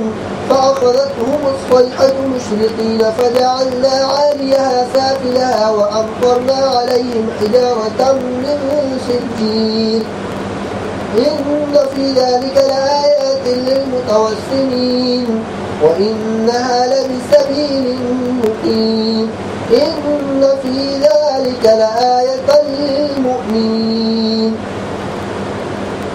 وإن كان أصحاب الأيكة لظالمين فانتقمنا منهم وإنهما لبإمام مبين ولقد كذب أصحاب الحجر المرسلين وآتيناهم آياتنا فكانوا عنها معرضين وكانوا ينحتون من الجبال بيوتا آمنين فأخذتهم الصيحة مصبحين فما أغنى عنهم ما كانوا يكسبون وما خلقنا السماوات والأرض وما بينهما إلا بالحق وإن الساعة لآتية فاصفح الصفح الجميل إن ربك هو الخلاق العليم ولقد آتيناك 7 من المثاني والقرآن العظيم لا تمدن عينيك إلى ما متعنا به أزواجا منهم ولا تحزن عليهم واخفض جناحك للمؤمنين وقل إني أنا النذير المبين كما أنزلنا على المقتسمين الذين جعلوا القرآن عظيم فوربك لنسألنهم أجمعين عما كانوا يعملون فاصدع بما تؤمر وأعرض عن المشركين إنا كفيناك المستهزئين الذين يجعلون مع الله إلها آخر فسوف يعلمون ولقد نعلم أنك يضيق صدرك بما يقولون فسبح بحمد ربك وكن من الساجدين واعبد ربك حتى يأتيك اليقين. اور انہیں ذرا ابراہیم کے مہمانوں کا قصہ سناؤ. جب وہ آئے اس کے ہاں اور کہا سلام ہو تم پر، تو اس نے کہا ہمیں تم سے ڈر لگتا ہے. انہوں نے جواب دیا ڈرو نہیں، ہم تمہیں ایک بڑے سیانے لڑکے کی بشارت دیتے ہیں. ابراہیم نے کہا تم اس بڑھاپے میں مجھے اولاد کی بشارت دیتے ہو، ذرا سوچو تو صحیح کہ کیسی بشارت تم مجھے دے رہے ہو. انہوں نے جواب دیا ہم تمہیں برحق بشارت دے رہے ہیں، تم مایوس نہ ہو. ابراہیم نے کہا اپنے رب کی رحمت سے مایوس تو گمراہ لوگ ہی ہوا کرتے ہیں. پھر ابراہیم نے پوچھا اے فرستادگان الہی، وہ مہم کیا ہے جس پر آپ حضرات تشریف لائے ہیں؟ وہ بولے ہم ایک مجرم قوم کی طرف بھیجے گئے ہیں، صرف لوط کے گھر والے مستثنا ہیں. ان سب کو ہم بچا لیں گے سوائے اس کی بیوی کے، جس کے لیے اللہ فرماتا ہے کہ ہم نے مقدر کر دیا ہے کہ وہ پیچھے رہ جانے والوں میں شامل رہے گی. پھر جب یہ فرستادے لوط کے ہاں پہنچے تو اس نے کہا آپ لوگ اجنبی معلوم ہوتے ہیں. انہوں نے جواب دیا نہیں، بلکہ ہم وہی چیز لے کر آئے ہیں جس کے آنے میں یہ لوگ شک کر رہے تھے. ہم تم سے سچ کہتے ہیں کہ ہم حق کے ساتھ تمہارے پاس آئے ہیں، لہٰذا اب تم کچھ رات رہے اپنے گھر والوں کو لے کر نکل جاؤ اور خود ان کے پیچھے پیچھے چلو. تم میں سے کوئی پلٹ کر نہ دیکھے، بس سیدھے چلے جاؤ جدھر جانے کا تمہیں حکم دیا جا رہا ہے. اور اسے ہم نے اپنا یہ فیصلہ پہنچا دیا کہ صبح ہوتے ہوتے ان لوگوں کی جڑ کاٹ دی جائے گی. اتنے میں شہر کے لوگ خوشی کے مارے بےتاب ہو کر لوط کے گھر چڑھ آئے. لوط نے کہا بھائیو یہ میرے مہمان ہیں، میری فضیحت نہ کرو، اللہ سے ڈرو، مجھے رسوا نہ کرو. وہ بولے کیا ہم بارہا تمہیں منع نہیں کر چکے ہیں کہ دنیا بھر کے ٹھیکیدار نہ بنو؟ لوط نے عاجز ہو کر کہا اگر تمہیں کچھ کرنا ہی ہے تو میری بیٹیاں موجود ہیں. تیری جان کی قسم اے نبی صلی اللہ علیہ وسلم، اس وقت ان پر ایک نشہ سا چڑھا ہوا تھا جس میں وہ آپے سے باہر ہو جاتے تھے. آخرکار پاؤ پڑتے ہی ان کو ایک زبردست دھماکے نے آ لیا اور ہم نے اس بستی کو تلپٹ کر کے رکھ دیا اور ان پر پکی ہوئی مٹی کے پتھروں کی بارش برسا دی. اس واقعے میں بڑی نشانیاں ان لوگوں کے لیے جو صاحب فراست ہیں، اور وہ علاقہ جہاں یہ واقعہ پیش آیا تھا گزرگاہ عام پر واقع ہے. اس میں سامان عبرت ہے ان لوگوں کے لیے جو صاحب ایمان ہیں. اور ایکا والے ظالم تھے تو دیکھ لو کہ ہم نے ان سے انتقام لیا اور ان دونوں قوموں کے اجڑے ہوئے علاقے کھلے راستے پر واقع ہیں. ہجر کے لوگ بھی رسولوں کی تکذیب کر چکے ہیں. ہم نے اپنی آیات ان کے پاس بھیجی، اپنی نشانیاں ان کو دکھائیں، مگر وہ سب کو نظر انداز ہی کرتے رہے. وہ پہاڑ تراش کر مکان بناتے تھے اور اپنی جگہ بالکل بے خوف و مطمئن تھے. آخرکار ایک زبردست دھماکے نے ان کو صبح ہوتے ہی آ لیا اور ان کی کمائی ان کے کچھ کام نہ آئی. ہم نے زمین و آسمان کو اور ان سب موجودات کو حق کے سوا کسی اور بنیاد پر خلق نہیں کیا، اور فیصلے کی گھڑی یقیناً آنے والی ہے. بس اے محمد صلی اللہ علیہ وسلم تم ان لوگوں کی بےعزتیوں پر شریفانہ درگزر سے کام لو. یقیناً تمہارا رب سب کا خالق ہے اور سب کچھ جانتا ہے. ہم نے تم کو 7 ایسی آیاتیں دے رکھی ہیں جو بار بار دہرائی جانے کے لائق ہیں، اور تمہیں قرآن عظیم عطا کیا ہے. تم اس متاع دنیا کی طرف آنکھ اٹھا کر نہ دیکھو جو ہم نے ان میں سے مختلف قسم کے لوگوں کو دے رکھی ہے، نہ ان کے حال پر اپنا دل پھڑاؤ. انہیں چھوڑ کر ایمان لانے والوں کی طرف جھکو اور نہ ماننے والوں سے کہہ دو کہ میں تو صاف تنبیہ کرنے والا ہوں. یہ اسی طرح کی تنبیہ ہے جیسی ہم نے ان تفرقہ پردازوں کی طرف بھیجی تھی جنہوں نے اپنے قرآن کو ٹکڑے ٹکڑے کر ڈالا ہے. تو قسم ہے تیرے رب کی ہم ضرور ان سے پوچھیں گے کہ تم کیا کرتے رہے ہو۔ بس اے نبی صلی اللہ علیہ وسلم جس چیز کا تمہیں حکم دیا جا رہا ہے اسے ہاں کے پکارے کہہ دو اور شرک کرنے والوں کی ذرا پرواہ نہ کرو، تمہاری طرف سے ہم ان کا مذاق اڑانے والوں کی خبر لینے کے لیے کافی ہیں جو اللہ کے ساتھ کسی اور کو بھی خدا قرار دیتے ہیں، ان قریب انہیں معلوم ہو جائے گا۔ ہمیں معلوم ہے جو لوگ یہ باتیں بناتے ہیں جن سے تمہارے دل کو سخت کوفت ہوتی ہے، اس کا علاج یہ ہے کہ اپنے رب کی حمد کے ساتھ اس کی تسبیح کرو، اس کی جناب میں سجدہ بجا لاؤ اور اس آخر گھڑی تک اپنے رب کی بندگی کرتے رہو جس کا آنا یقینی ہے۔ فرمایا کہ انہیں ابراہیم کے مہمانوں کے بارے میں بتلاؤ، تو آگے ابراہیم کے مہمان جو ہیں وہ فرشتے ہیں، تو ان کے بارے میں جو بتلایا جا رہا ہے وہ کیا ثابت کرنے کے لیے آیت نمبر 8 میں جو آیا تھا کہ ما ننزل الملائکۃ الا بالحق، یہ ثابت کرنے کے لیے کہ وہ فرشتے جو آئے تھے، یہاں پہ جو بتلایا گیا کہ ہم فرشتے حق کے ساتھ بھیجتے ہیں، یوں ہی نہیں بھیجتے، یعنی فرشتے کسی کام سے آتے ہیں، کسی مقصد سے آتے ہیں، کسی مشن کو پورا کرنے کے لیے آتے ہیں۔ تو اب یہاں پہ وہی بات بتلائی جا رہی ہے کہ ابراہیم کے جو مہمان تھے ان کے بارے میں بتاؤ، اور پھر تفصیل ہے جو پہلے آ چکی ہے، جس میں آیت نمبر 55 میں ہے کہ حضرت ابراہیم کو جب انہوں نے بشارت دی فرشتوں نے، تو انہوں نے کہا بھائی اس بڑھاپے میں یہ کون سی بشارت ہے، آپ جو ہے نا اس بڑھاپے میں آپ کہہ رہے ہیں کہ بچہ آپ کے یہاں بیٹا ہوگا، کیسی بات کر رہے ہیں؟ تو ان کا قالوا بشرناک بالحق، قالوا بشرناک بالحق، ہم نے آپ کو بشارت دی ہے، ہم آپ کو بشارت دے رہے ہیں حق کے ساتھ، یہ حق لے کر ہم آئے ہیں اللہ کی طرف سے، تو فرشتے حق کے ساتھ آتے ہیں، اسی نہیں۔ تو حضرت ابراہیم علیہ السلام کے ہاں وہ رحمت کے فرشتے بن کر آئے تھے، یہی فرشتے اب آگے بڑھتے ہیں۔ بہرحال یہاں پہ انہوں نے کہا کہ ہم حق کے ساتھ آئے ہیں بشارت لے کر، تو آپ مایوس نہ ہوں یا مایوسی کے اظہار نہ کریں۔ تو انہوں نے کہا کہ بھلا اپنے رب کی رحمت سے مایوس کون ہوگا سوائے ان کے کہ جو گمراہ ہیں، بھٹکے ہوئے ہیں۔ تو انہوں نے پوچھ لیا کہ آپ لوگوں کا یہ اصل مشن کیا ہے، کہاں جا رہے ہیں؟ وہ سمجھ گئے کہ بھائی یہی چیز تو صرف نہیں کہ اس کے لیے میرے پاس آئے ہیں، یقیناً ان کا اور بھی کوئی وہ ہے مشن۔ تو انہوں نے کہا کہ ہم ایک مجرم قوم کی طرف بھیجے گئے ہیں، اور مجرم قوم کون ہے کہ لوط کی قوم، اور اس قوم میں سے صرف آل لوط جو ہے بچائے جائیں گے۔ آل لوط سے مراد ان کے اپنے گھر کے لوگ، اور جو بھی دو چار اگر ایمان لائے تو وہ بس یہ آل لوط میں شامل ہے۔ گھر کے لوگوں میں سے ان کی بیوی مستثنا ہے، اس کے بارے میں اللہ تعالیٰ نے فرمایا کہ وہ پیچھے رہ جائے گی، وہ بھی اس کے اوپر بھی عذاب ہے۔ تو انہوں نے بھی جب لوط کے پاس پہنچے اور لوط کو بتایا کہ ہم کس مقصد کے لیے آئے، تو انہوں نے وہاں پہ جا کے انہوں نے کیا کہا، وَأَتَيْنَاكَ بِالْحَقِّ وَإِنَّا لَصَادِقُونَ، ہم حق لے کر آئے ہیں۔ یہاں پہ بھی حق ہے نا، ایک حق ابراہیم کے پاس لے کر آئے تھے اور دوسرا حق لوط کی قوم کے پاس لے کر آئے ہیں، ہم حق لے کر آئے ہیں، یعنی ہم ایک مشن پر آئے ہوئے ہیں، فرشتے یوں ہی نہیں آتے، اور ہم سچے ہیں۔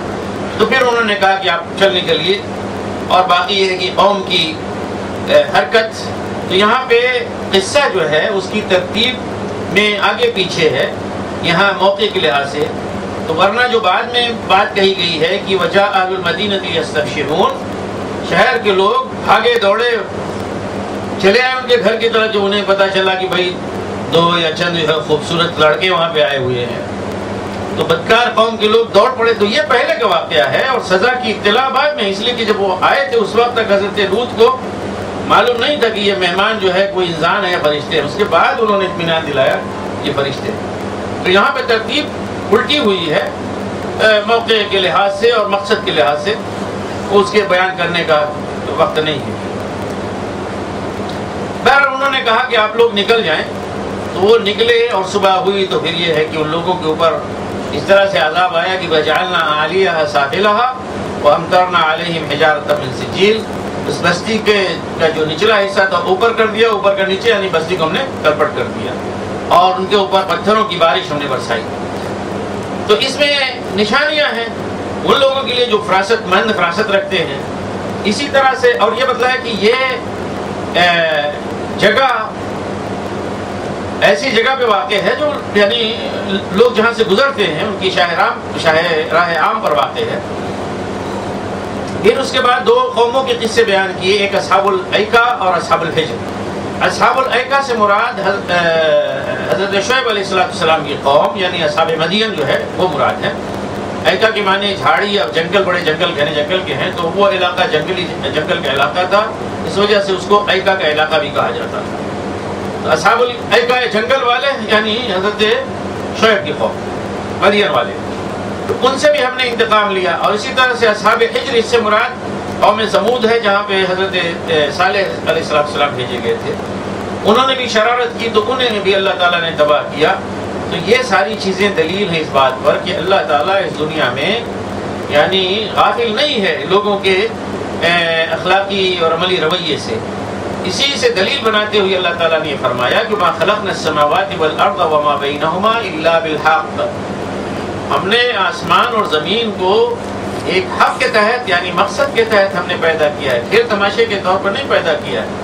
بہت ساری جگہوں پہ صرف آیت میں اتنا ہی حصہ آیا کرتا ہے، لیکن یہاں پہ وضاحت آ گئی ہے کہ اس کے بعد یہ بھی آیا ہے کہ وَإِنَّ السَّاعَةَ لَآتِيَةٌ،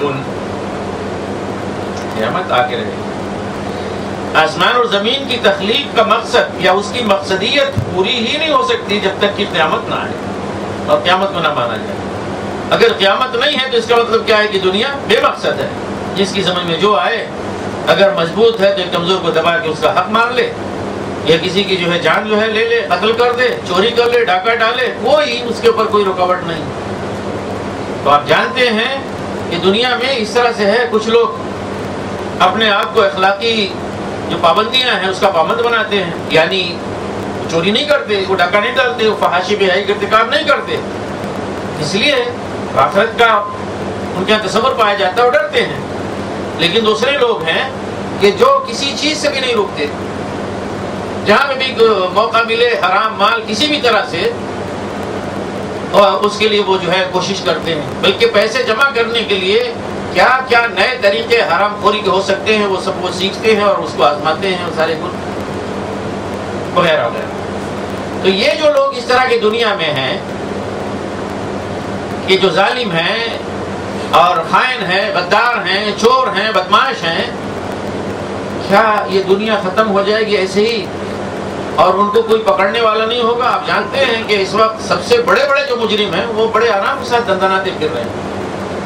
مجرم کون پکڑا جاتا ہے؟ مجھے جب بھی یعنی یہ اس طرح کی آیات آتی ہیں اور یہ چیز یہ آتا ہے اس طرح کا درس، مجھے یاد آ جاتی ہے کہ مرتبہ بڑی عجیب خبر تھی کراچی کے بارے میں۔ ایک خاتون جس کے اوپر پتہ نہیں کتنے ہزار نہیں، ان کے اوپر چند روپے کا بل تھا، ٹیلی فون کا چند روپے کا بل تھا اور انہیں جو ہے لے جا کے جیل میں ڈال دیا۔ اور وہاں پہ جو اس وقت جو حکومت کر رہے تھے انہوں نے اربوں روپیہ رکھا ہوا تھا، اپنی فیکٹریاں بنوائی تھیں اور پیسے نہیں دے رہے تھے بینک کو۔ قوم کا پیسہ، بینک کا پیسہ، ہر پیسہ جو ہے وہ لگایا ہوا تھا، اس کی سزا بھگت رہے ہیں۔ اللہ یعنی پتہ نہیں کتنا بھگتیں گے۔ یہ بتائیے کہ یہ لوگ جو مجرم ہیں بڑے اس کے ساتھ پھر جب وقت آیا تو انہوں نے کہا کہ بھئی اس کو ری شیڈولنگ کریں گے پھر سے، تو اس میں ری شیڈولنگ ہوئی تو پہلا جتنا انٹرسٹ تھا سب معاف اور یہ اس کو گھٹایا بھی جائے، اس کے بعد پھر مہلت دے کے اب جو ہے 7-8 سال کے بعد پہلا پیمنٹ ہوگا۔ مجرم وہ ہے کہ جس کے 16 روپے جس کا بل تھا، یا جس نے کئی ارب روپے قوم کے جو ہے مار کھائے اور بڑے آرام کے ساتھ وزیر اعظم بنے ہوئے ہیں۔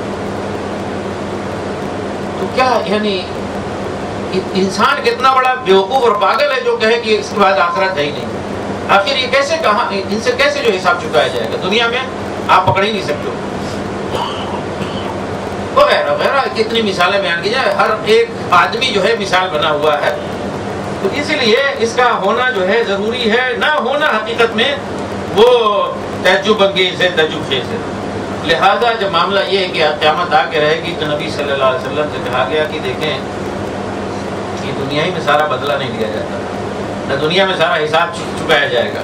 آپ اچھی طرح سے صبر کریں اور انہیں درگزر کریں تو آپ کا جو رب ہے نا وہ خلاق بھی ہے، علیم بھی ہے، وہ اس نے پیدا کیا اور وہ جانتا بھی ہے، تو اس سے معلوم ہے کہ کس کس کو اس نے پیدا کیا اور پیدا ہونے کے بعد کہاں کہاں وہ کوئی جیا اور مرا اور مرنے کے بعد سڑ گل کے جو ہے اس کے ذرات منتشر ہوئے، ہر ایک چیز کو جانتا ہے، اس لیے اس کے لیے کوئی مسئلہ نہیں۔ پھر نبی صلی اللہ علیہ وسلم سے فرمایا کہ دیکھیں ہم نے آپ کو اتنی عظیم نعمت سے نوازا ہے کہ آپ کو 7 من المثانی والقرآن العظیم عطا فرمایا. 7 من المثانی 7 آیات جو بار بار دہرائی جاتی ہیں.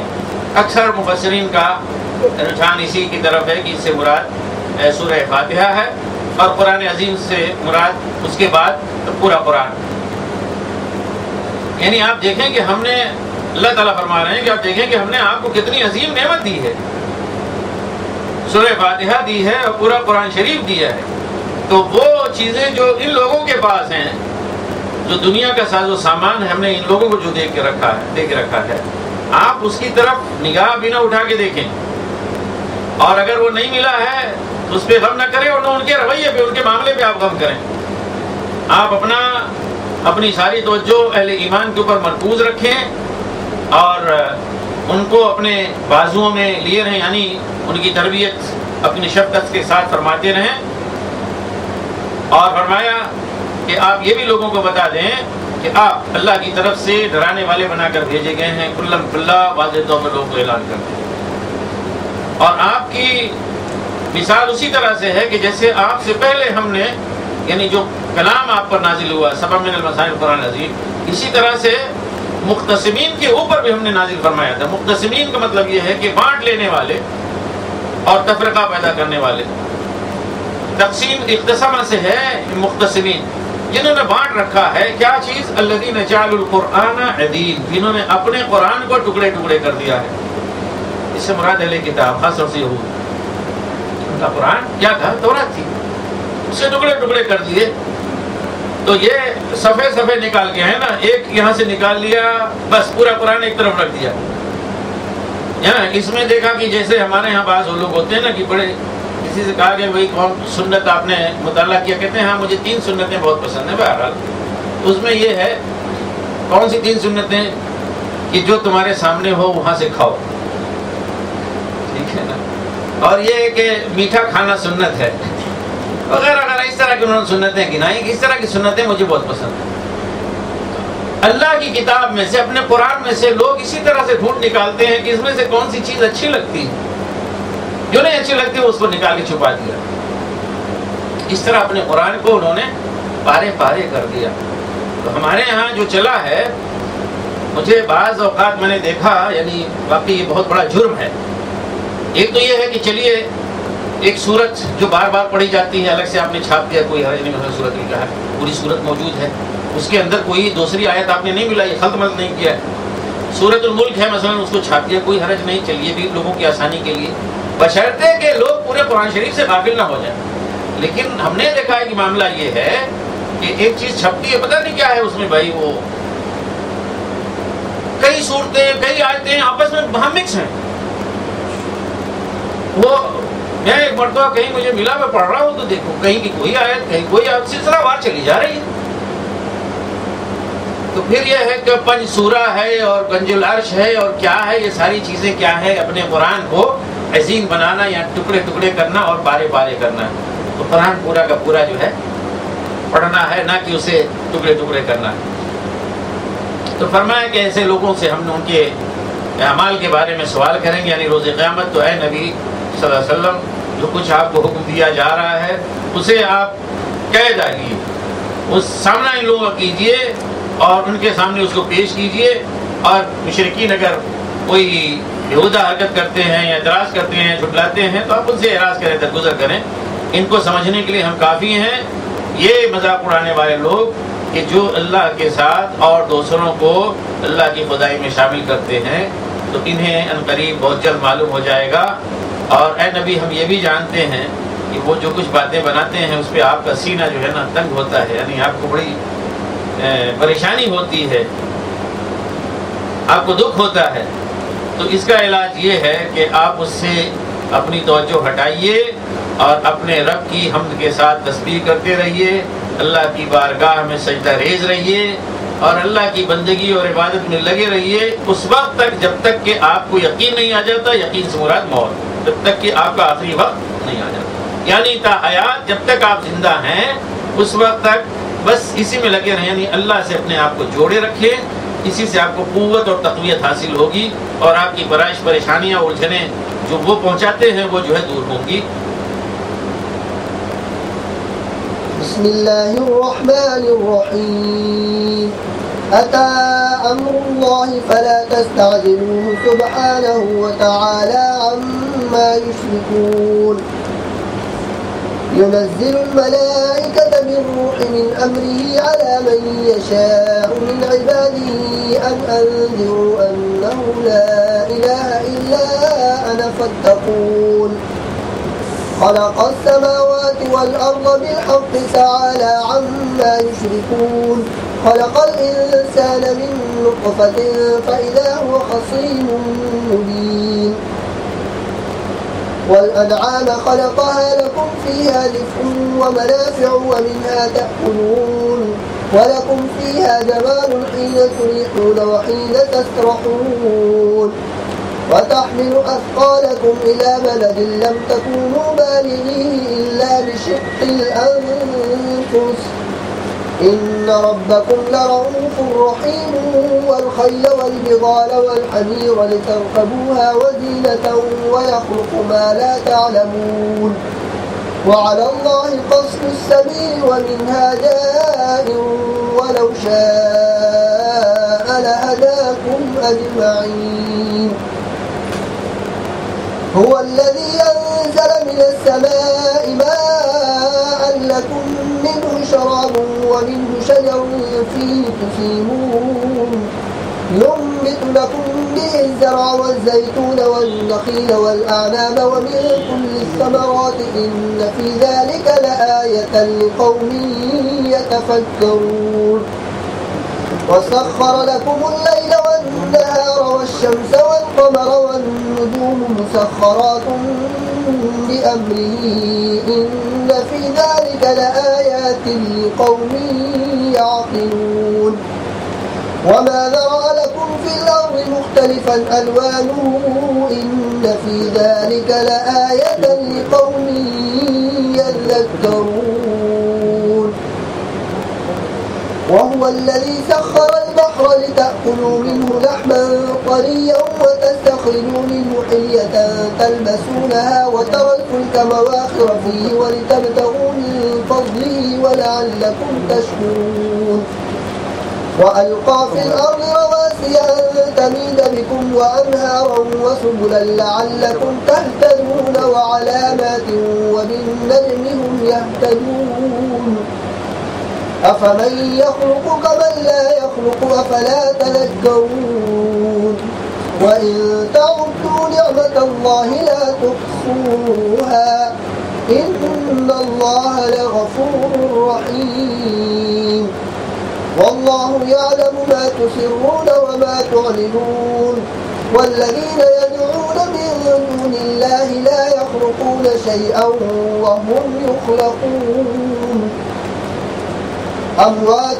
غير أحياء وما يشعرون أيان يبعثون إلهكم إله واحد فالذين لا يؤمنون بالآخرة قلوبهم منكرة وهم مستكبرون لا جرم أن الله يعلم ما يسرون وما يعلنون إنه لا يحب المستكبرين وإذا قيل لهم ماذا أنزل ربكم قالوا أساطير الأولين ليحملوا أوزارهم كاملة يوم القيامة ومن أوزار الذين يضلونهم بغير علم ألا ساء ما يزرون قد مكر الذين من قبلهم فأتى الله بنيانهم من القواعد فخر عليهم السقف من فوقهم وأتاهم العذاب من حيث لا يشعرون ثم يوم القيامة يخزيهم ويقول أين شركائي الذين كنتم تشاقون فيهم قال الذين أوتوا العلم إن الخزي اليوم والسوء على الكافرين الذين تتوفاهم الملائكة ظالمي أنفسهم فألقوا السلم ما كنا نعمل من سوء بلى إن الله عليم بما كنتم تعملون فادخلوا أبواب جهنم خالدين فيها فلبئس مثوى المتكبرين.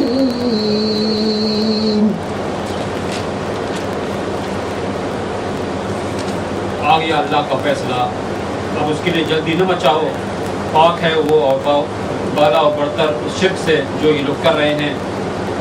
وہ اس روح کو اپنے جس بندے پر چاہتا ہے اپنے حکم سے ملائکہ کے ذریعے نازل فرما دیتا ہے، اس ہدایت کے ساتھ کہ لوگوں کو آگاہ کر دو میرے سوا کوئی تمہارا معبود نہیں ہے، لہذا تم مجھے ہی سے ڈرو۔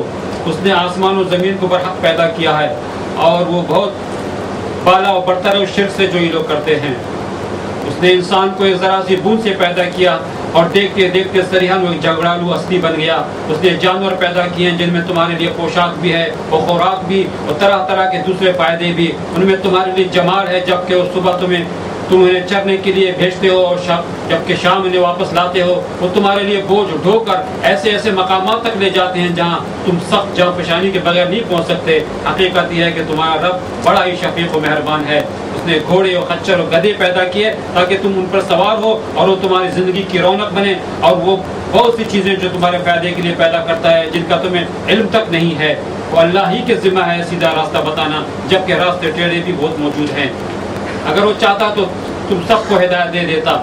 وہی ہے جس نے آسمان سے تمہارے لیے پانی برسایا جس سے تم خود بھی سیراب ہوتے ہو اور تمہارے جانوروں کے لیے بھی چارہ پیدا ہوتا ہے۔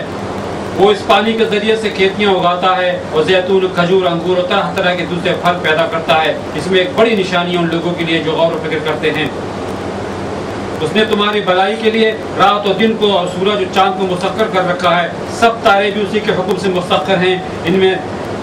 اس میں بہت سی نشانیاں ان لوگوں کے لیے جو عقل سے کام لیتے ہیں، اور یہ جو بہت سی رنگ برنگ چیزیں اس نے تمہارے لیے زمینیں پیدا کر رکھی ہیں، ان میں بھی ضرور نشانی ہے ان لوگوں کے لیے جو سبق حاصل کرنے والے ہیں۔ وہی ہے جس نے تمہارے لیے سمندر کو مسخر کر رکھا ہے تاکہ تم اس سے تر و تازہ گوشت لے کر کھاؤ اور اس سے زینت کی وہ چیزیں نکالو جنہیں تم پہنا کرتے ہو۔ تم دیکھتے ہو کہ کشتی سمندر کا سینہ چیرتی ہوئی چلتی ہے، یہ سب کچھ اس لیے ہے کہ تم اپنے رب کا فضل تلاش کرو اور اس کے شکر گزار بنو۔ اس نے زمین میں پہاڑوں کی میخیں گاڑ دی تاکہ زمین تم کو لے کر ڈھلک نہ جائے۔ اس نے دریا جاری کیا اور قدرتی راستے بنائے تاکہ تم ہدایت پاؤ۔ اس نے زمین میں راستے بنانے والی علامتیں رکھ دی اور تاروں سے بھی لوگ ہدایت پاتے ہیں۔ پھر کیا جو پیدا کرتا ہے اور جو کچھ پیدا نہیں کرتے دونوں یکساں ہیں؟ کیا تم ہوش میں نہیں آتے؟ اگر تم اللہ کی نعمتوں کو گننا چاہو تو گن نہیں سکتے۔ حقیقت یہ ہے کہ وہ بڑا درگزر کرنے والا اور رحیم ہے، حالانکہ تمہارے کھلے سے بھی واقف ہے اور چھپے سے بھی۔ اور وہ دوسری ہستیاں جنہیں اللہ کو چھوڑ کر لوگ پکارتے ہیں وہ کسی چیز کی بھی خالق نہیں ہیں بلکہ خود مخلوق ہیں، مردہ ہیں نہ کہ زندہ، اور ان کو کچھ معلوم نہیں ہے کہ انہیں کب دوبارہ زندہ کر کے اٹھایا جائے گا۔ تمہارا خدا بس ایک ہی خدا ہے، مگر جو لوگ آخرت کو نہیں مانتے ان کے دلوں میں بس انکار بس کر رہ گیا ہے اور وہ گھمنڈ میں پڑ گئے ہیں۔ اللہ یقیناً ان سب کے کرتوت جانتا ہے، چھپے ہوئے بھی اور کھلے ہوئے بھی۔ وہ ان لوگوں کو ہرگز پسند نہیں کرتا جو غرور نفس میں مبتلا ہوں، اور جب کوئی ان سے پوچھتا ہے کہ تمہارا رب نے یہ کیا چیز نازل کی، تو کہتے ہیں اجی وہ تو اگلے وقتوں کی فرسودہ کہانیاں ہیں۔ یہ باتیں اس لیے کرتے ہیں کہ قیامت کے روز اپنے بوجھ بھی پورے اٹھائیں اور ساتھ ساتھ کچھ ان لوگوں کے بوجھ بھی سمیٹیں جنہیں یہ بربنائے جہالت گمراہ کر رہے ہیں۔ دیکھو کیسی سخت ذمہ داری ہے جو یہ اپنے سر سے لے رہے ہیں۔ ان سے پہلے بھی بہت سے لوگ حق کو نیچا دکھانے کے لیے ایسی مکاریاں کر چکے ہیں، تو دیکھ لو کہ اللہ نے ان کے مکر کی عمارت جڑ سے اکھاڑ پھینکی اور اس کی چھت اوپر سے ان کے سر پر آ رہی اور ایسے رخ سے ان پر عذاب آیا جدھر سے ان کے آنے کا ان کو گمان تک نہ تھا۔ پھر قیامت کے روز اللہ انہیں ذلیل و خوار کرے گا اور ان سے کہے گا بتاؤ اب کہاں ہیں میرے وہ شریک جن کے لیے تم اہل حق سے جھگڑے کیا کرتے تھے؟ جن لوگوں کو دنیا میں علم حاصل تھا وہ کہیں گے آج رسوائی اور بدبختی ہے کافروں کے لیے، ہاں انہی کافروں کے لیے جو اپنے نفس پر ظلم کرتے ہوئے جب ملائکہ کے ہاتھوں گرفتار ہوتے ہیں تو سرکشی چھوڑ کر فوراً ڈگے ڈال دیتے ہیں۔ وہ کہتے ہیں ہم تو کوئی قصور نہیں کر رہے تھے۔ ملائکہ جواب دیتے ہیں کر کیسے نہیں رہتے، اللہ تمہارے کرتوتوں سے خوب واقف ہے، اب جاؤ جہنم کے دروازوں میں گھس جاؤ، وہیں تم کو ہمیشہ رہنا ہے۔ بس حقیقت یہ ہے کہ بڑا ہی برا ٹھکانہ ہے متکبروں کے لیے۔ تو سورۃ النحل بھی جو ہے وہ آخری مکی دور کی آخری وقتوں کی آخری سال کی سورہ ہے، بلکہ اس میں واضح طور پر ہجرت کا اشارہ ہے۔ چنانچہ پہلی آیت میں یہ جو فرمایا کہ اتا امر اللہ فلا تستعجلوا، اللہ کا فیصلہ آ گیا لہذا تم لوگ جلدی نہ کرو۔ تو امر اللہ میں زیادہ اسی بات کا مطلب وہ مفسر نے بیان کیا کہ اس سے مراد رسول اللہ صلی اللہ علیہ وسلم کی ہجرت، یعنی گویا اب اللہ کے رسول کو ہجرت کا حکم دے دیا گیا ہے، ملنے والا ہے، وہ وقت آ گیا ہے، لہذا جلدی نہ کرو، یعنی اب جلدی نہ کرو عذاب کی۔ گویا رسول کی ہجرت اپنی قوم سے عذاب کے لیے قوم کے لیے کیا ہو جاتا ہے کہ یہ ایک تازیانہ گویا ہے کہ کب وہ برس جائے، کب وہ کوڑا اللہ کا برس جائے۔ تو یہ آخری دور کی سورہ ہے، اور اس میں فرمایا کہ سبحانہ و تعالیٰ عما یشرکون، جو لوگ جو شرک یہ کر رہے ہیں اللہ تعالیٰ اس سے پاک ہے اور بہت بلند برتر ہے، اور اپنے فرشتوں کو وہ روح لے کر بھیجتا ہے اپنے حکم سے۔ یہاں پہ روح سے مراد نبوت ہے یا وحی ہے، حقیقت میں ان کے لیے اس کی حیثیت وہی ہے اسپرٹ کی، انبیاء کے لیے جو اللہ سبحانہ وتعالیٰ انہیں میدان میں لاتا ہے کام کرنے کے لیے۔ تو اس روح کے بغیر جو ہے نا، اس سے بھرے بغیر وہ اپنا کام انجام نہیں دے سکتے۔ ایک عام آدمی کے لیے اپنا مورال یا حوصلہ بلند کرنے کے لیے ہو سکتا ہے کوئی معمولی چیز کافی ہو، لیکن نبی کو خاص جو ہے وحی کی ضرورت ہوتی ہے تقویت دینے کے لیے، حوصلہ دینے کے لیے۔ تو یہاں پہ روح سے مراد وہی ہے اور نبوت۔ تو اپنے بندوں میں سے جس کے اوپر چاہتا ہے، یعنی جس کو چاہتا ہے نبی کے طور پر منتخب کرتا ہے، اس کے اوپر اپنے فرشتے بھیجتا ہے کہ وہ روح لے کر اتریں، یعنی وہی لے کر جائیں، اور یہ پیغام لے کر جاتے ہیں کہ ڈرا دو کہ اللہ ہی معبود ہے، اس کے سوا کوئی اور نہیں ہے، لہٰذا اللہ ہی سے ڈرو۔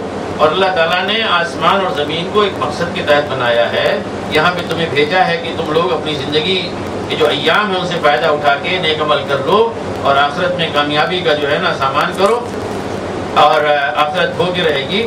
اور وہ لوگ وہاں پہ کام نہیں آئیں گے کہ جنہیں تم اللہ کا شریک ٹھہرا رہے ہو، اللہ تعالیٰ ان سے بہت بلند برتر ہے۔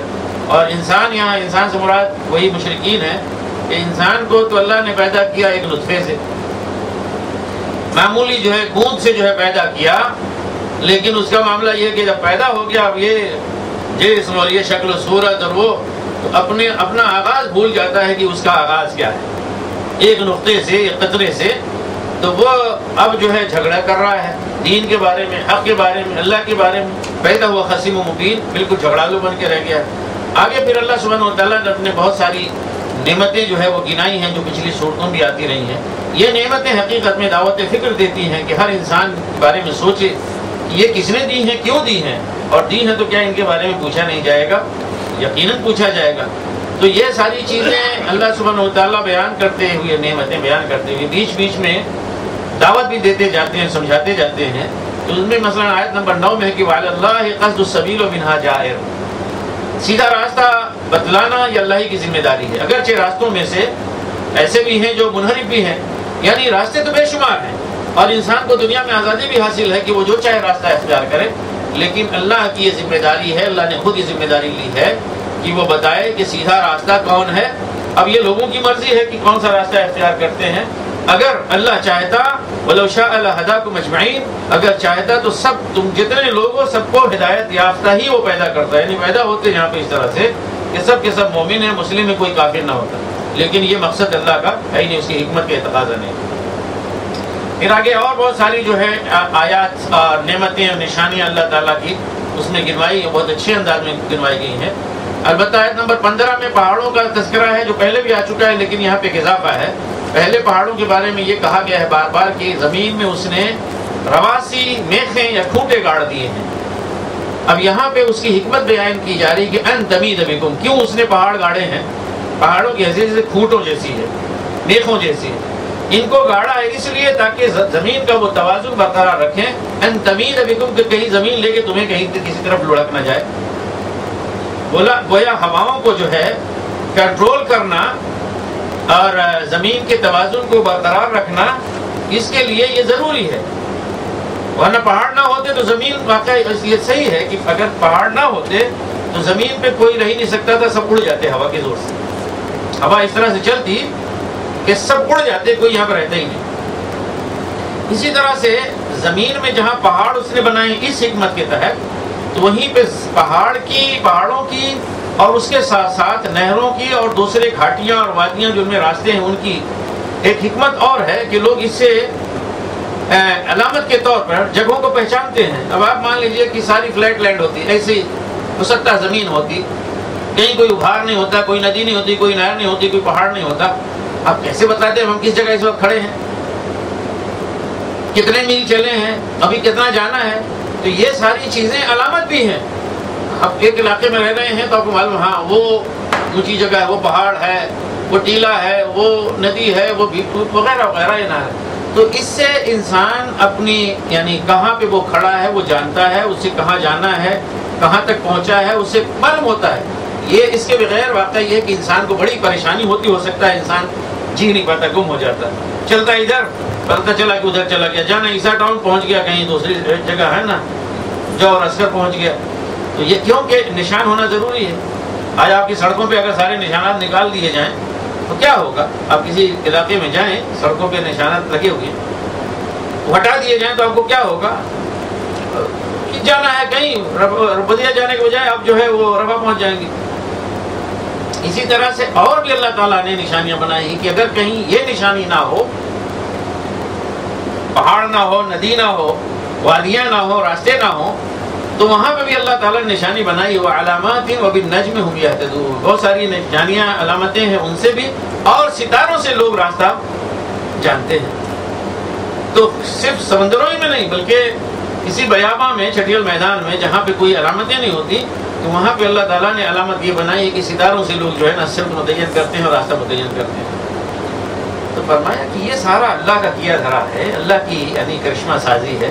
تو بھلا وہ جو پیدا کرتا ہے، جو خالق ہے، وہ اور وہ جو کچھ نہیں بناتا، دونوں برابر ہو جائیں گے، خالق اور مخلوق برابر ہو جائیں گے. لوگوں کا دماغ تو جو ہے کیا ہے، اپنا ہماری کھوپڑی کے اندر ہے کہ نہیں، شکل سے کام لے رہے ہو. یہ بے شمار اللہ کی نعمتیں ہیں، اگر تم ان کا احاطہ کرنا چاہو تو تم گن نہیں سکتے. وَإِن تَعُدُّوا نعمت اللہ لا تحصوها، اللہ کی نعمتوں کا شمار کرنا چاہو تو تم گن نہیں سکتے. اللہ تعالیٰ بخشنے والا اور رحم فرمانے والا. پیچھے بھی آیت آ چکی ہے، پچھلی ایک دو سورت پہلے.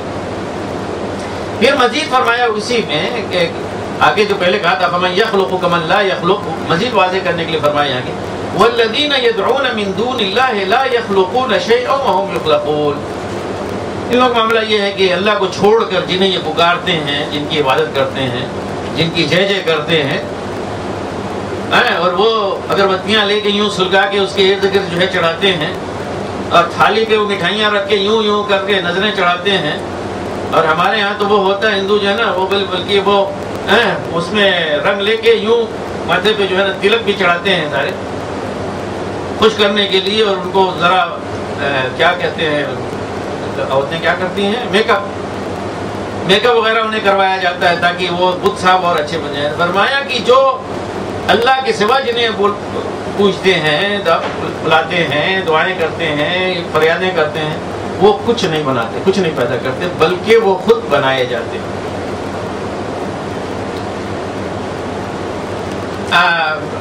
ہم تو چونکہ ہندوستان کے ہیں تو وہ چیزیں جو ہم نے دیکھی ہیں آپ لوگوں نے نہیں دیکھی.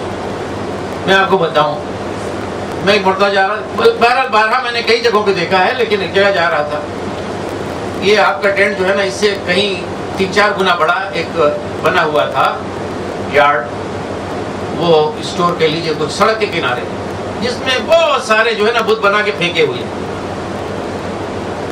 گائے کے، بیل کے، بھینس کے، گدھے کے، بندر کے، جو بھی سمجھ میں آیا وہ بنا کے پھینکے ہوئے ہیں، ایسے ہی مطلب کچی شکل میں.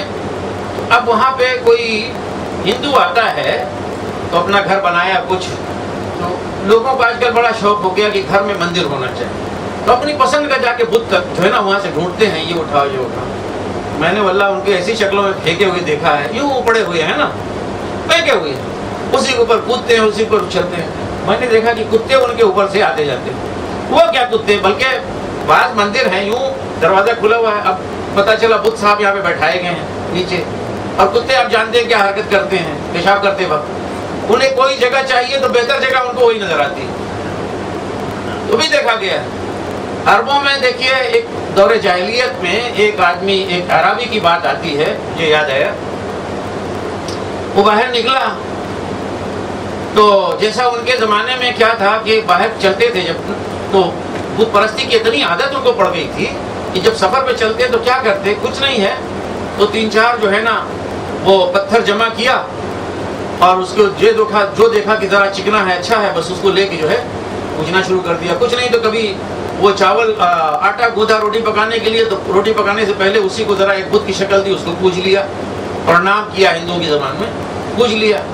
تو ایک مرتبہ کیا ہوا کہ ایک بدوی کچھ پتھر لے کر آیا, انہیں پوجا اور پوچھ کے جا کے اپنے خیمے میں بیٹھا ہوا تھا. دیکھا کہ 2 لومڑیاں وہ چہل قدمی کرتے ہوئے کھیلتی کودتی آئیں اور وہاں پہ پہنچی تو انہوں نے اسی طرح جیسے کتا پیشاب کرتا ہے, شاید لومڑی میں نے دیکھا نہیں ہے لیکن وہ شاعر بیان کرتا ہے اور شاید ایسے ہوتا ہے, دیکھا کہ اسی پتھر پر انہوں نے پیشاب کر دیا.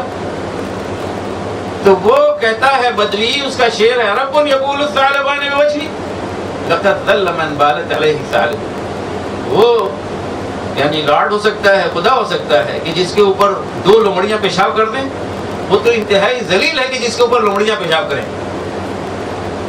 ایک عربی جو ہے نہیں سمجھ گئے, لیکن ہمارے ہاں وہ پھینکے ہوئے ہیں.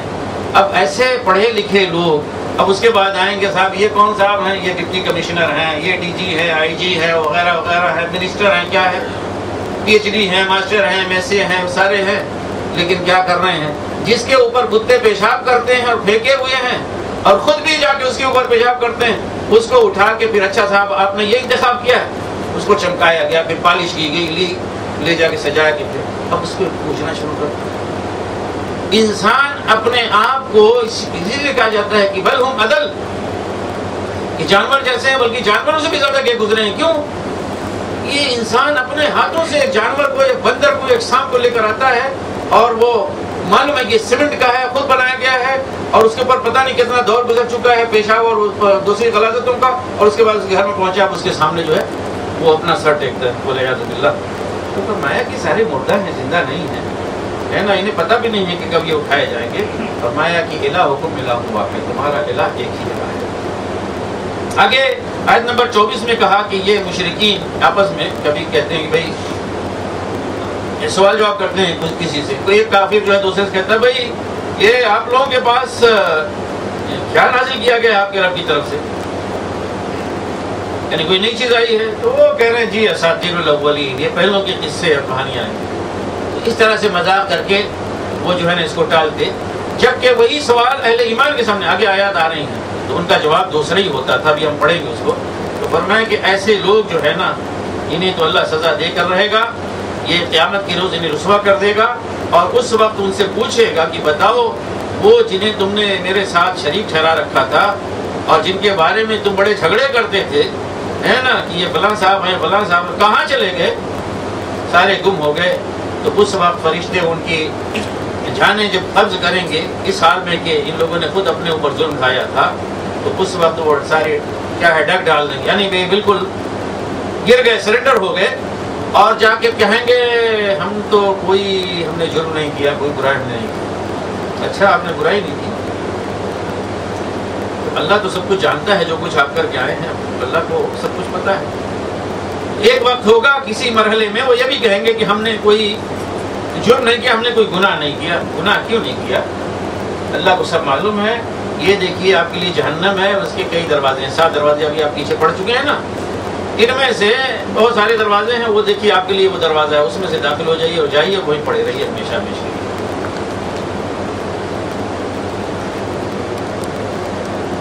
وقيل للذين اتقوا ماذا أنزل ربكم قالوا خيرا للذين أحسنوا في هذه الدنيا حسنة ولأجر الآخرة خير للذين أحسنوا في هذه الدنيا حسنة ولدار الآخرة خير ولنعم دار المتقين جنات عدن يدخلونها تجري من تحتها الأنهار لهم فيها ما يشاءون كذلك يجزي الله المتقين الذين تتوفاهم الملائكة الطيبين يقولون سلام عليكم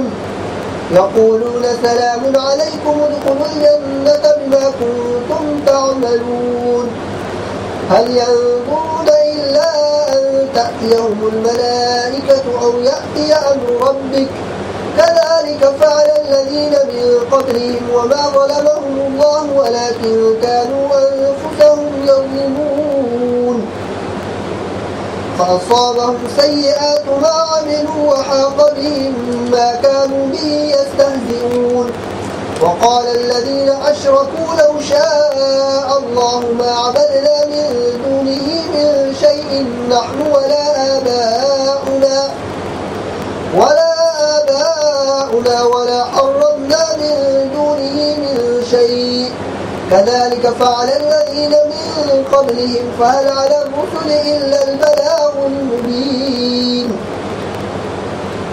ولقد بعثنا في كل أمة رسولا أن يعبدوا الله واجتنبوا الطاغوت فمنهم من هدى الله ومنهم من حقت عليه الضلالة فسيروا في الأرض فانظروا كيف كان عاقبة المكذبين إن تحرص على هداهم فإن الله لا يهدي من يضل وما لهم من ناصرين وأقسموا بالله جهد أيمانهم لا يبعث الله من يموت بلى وعدا عليه حقا ولكن أكثر الناس لا يعلمون ليبين لهم الذي يختلفون فيه وليعلم الذين كفروا أنهم كانوا كاذبين إنما قولنا لشيء إذا أردناه أن نقول له كن فيكون والذين هاجروا في الله من بعد ما ظلموا لنبوئنهم في الدنيا حسنة ولأجر الآخرة أكبر لو كانوا يعلمون الذين صبروا وعلى ربهم يتوكلون وما أرسلنا من قبلك إلا رجالا نوحي إليهم فاسألوا أهل الذكر إن كنتم لا تعلمون بالبينات والزبر وأنزلنا إليك الذكر لتبين للناس ما نزل إليهم ولعلهم يتفكرون أفأمن الذين مكروا السيئات أن يخسف الله بهم الأرض أو يأتيهم العذاب من حيث لا يشعرون أو يأخذهم في تقلبهم فما هم بمعجزين أو يأخذهم على تخوف فإن ربكم لرؤوف رحيم أولم يروا إلى ما خلق الله من شيء يتفيأ ظلاله عن اليمين والشمائل سجدا لله وهم داخرون ولله يسجد ما في السماوات وما في الأرض من دابة والملائكة وهم لا يستكبرون يخافون ربهم من فوقهم ويفعلون ما يؤمرون.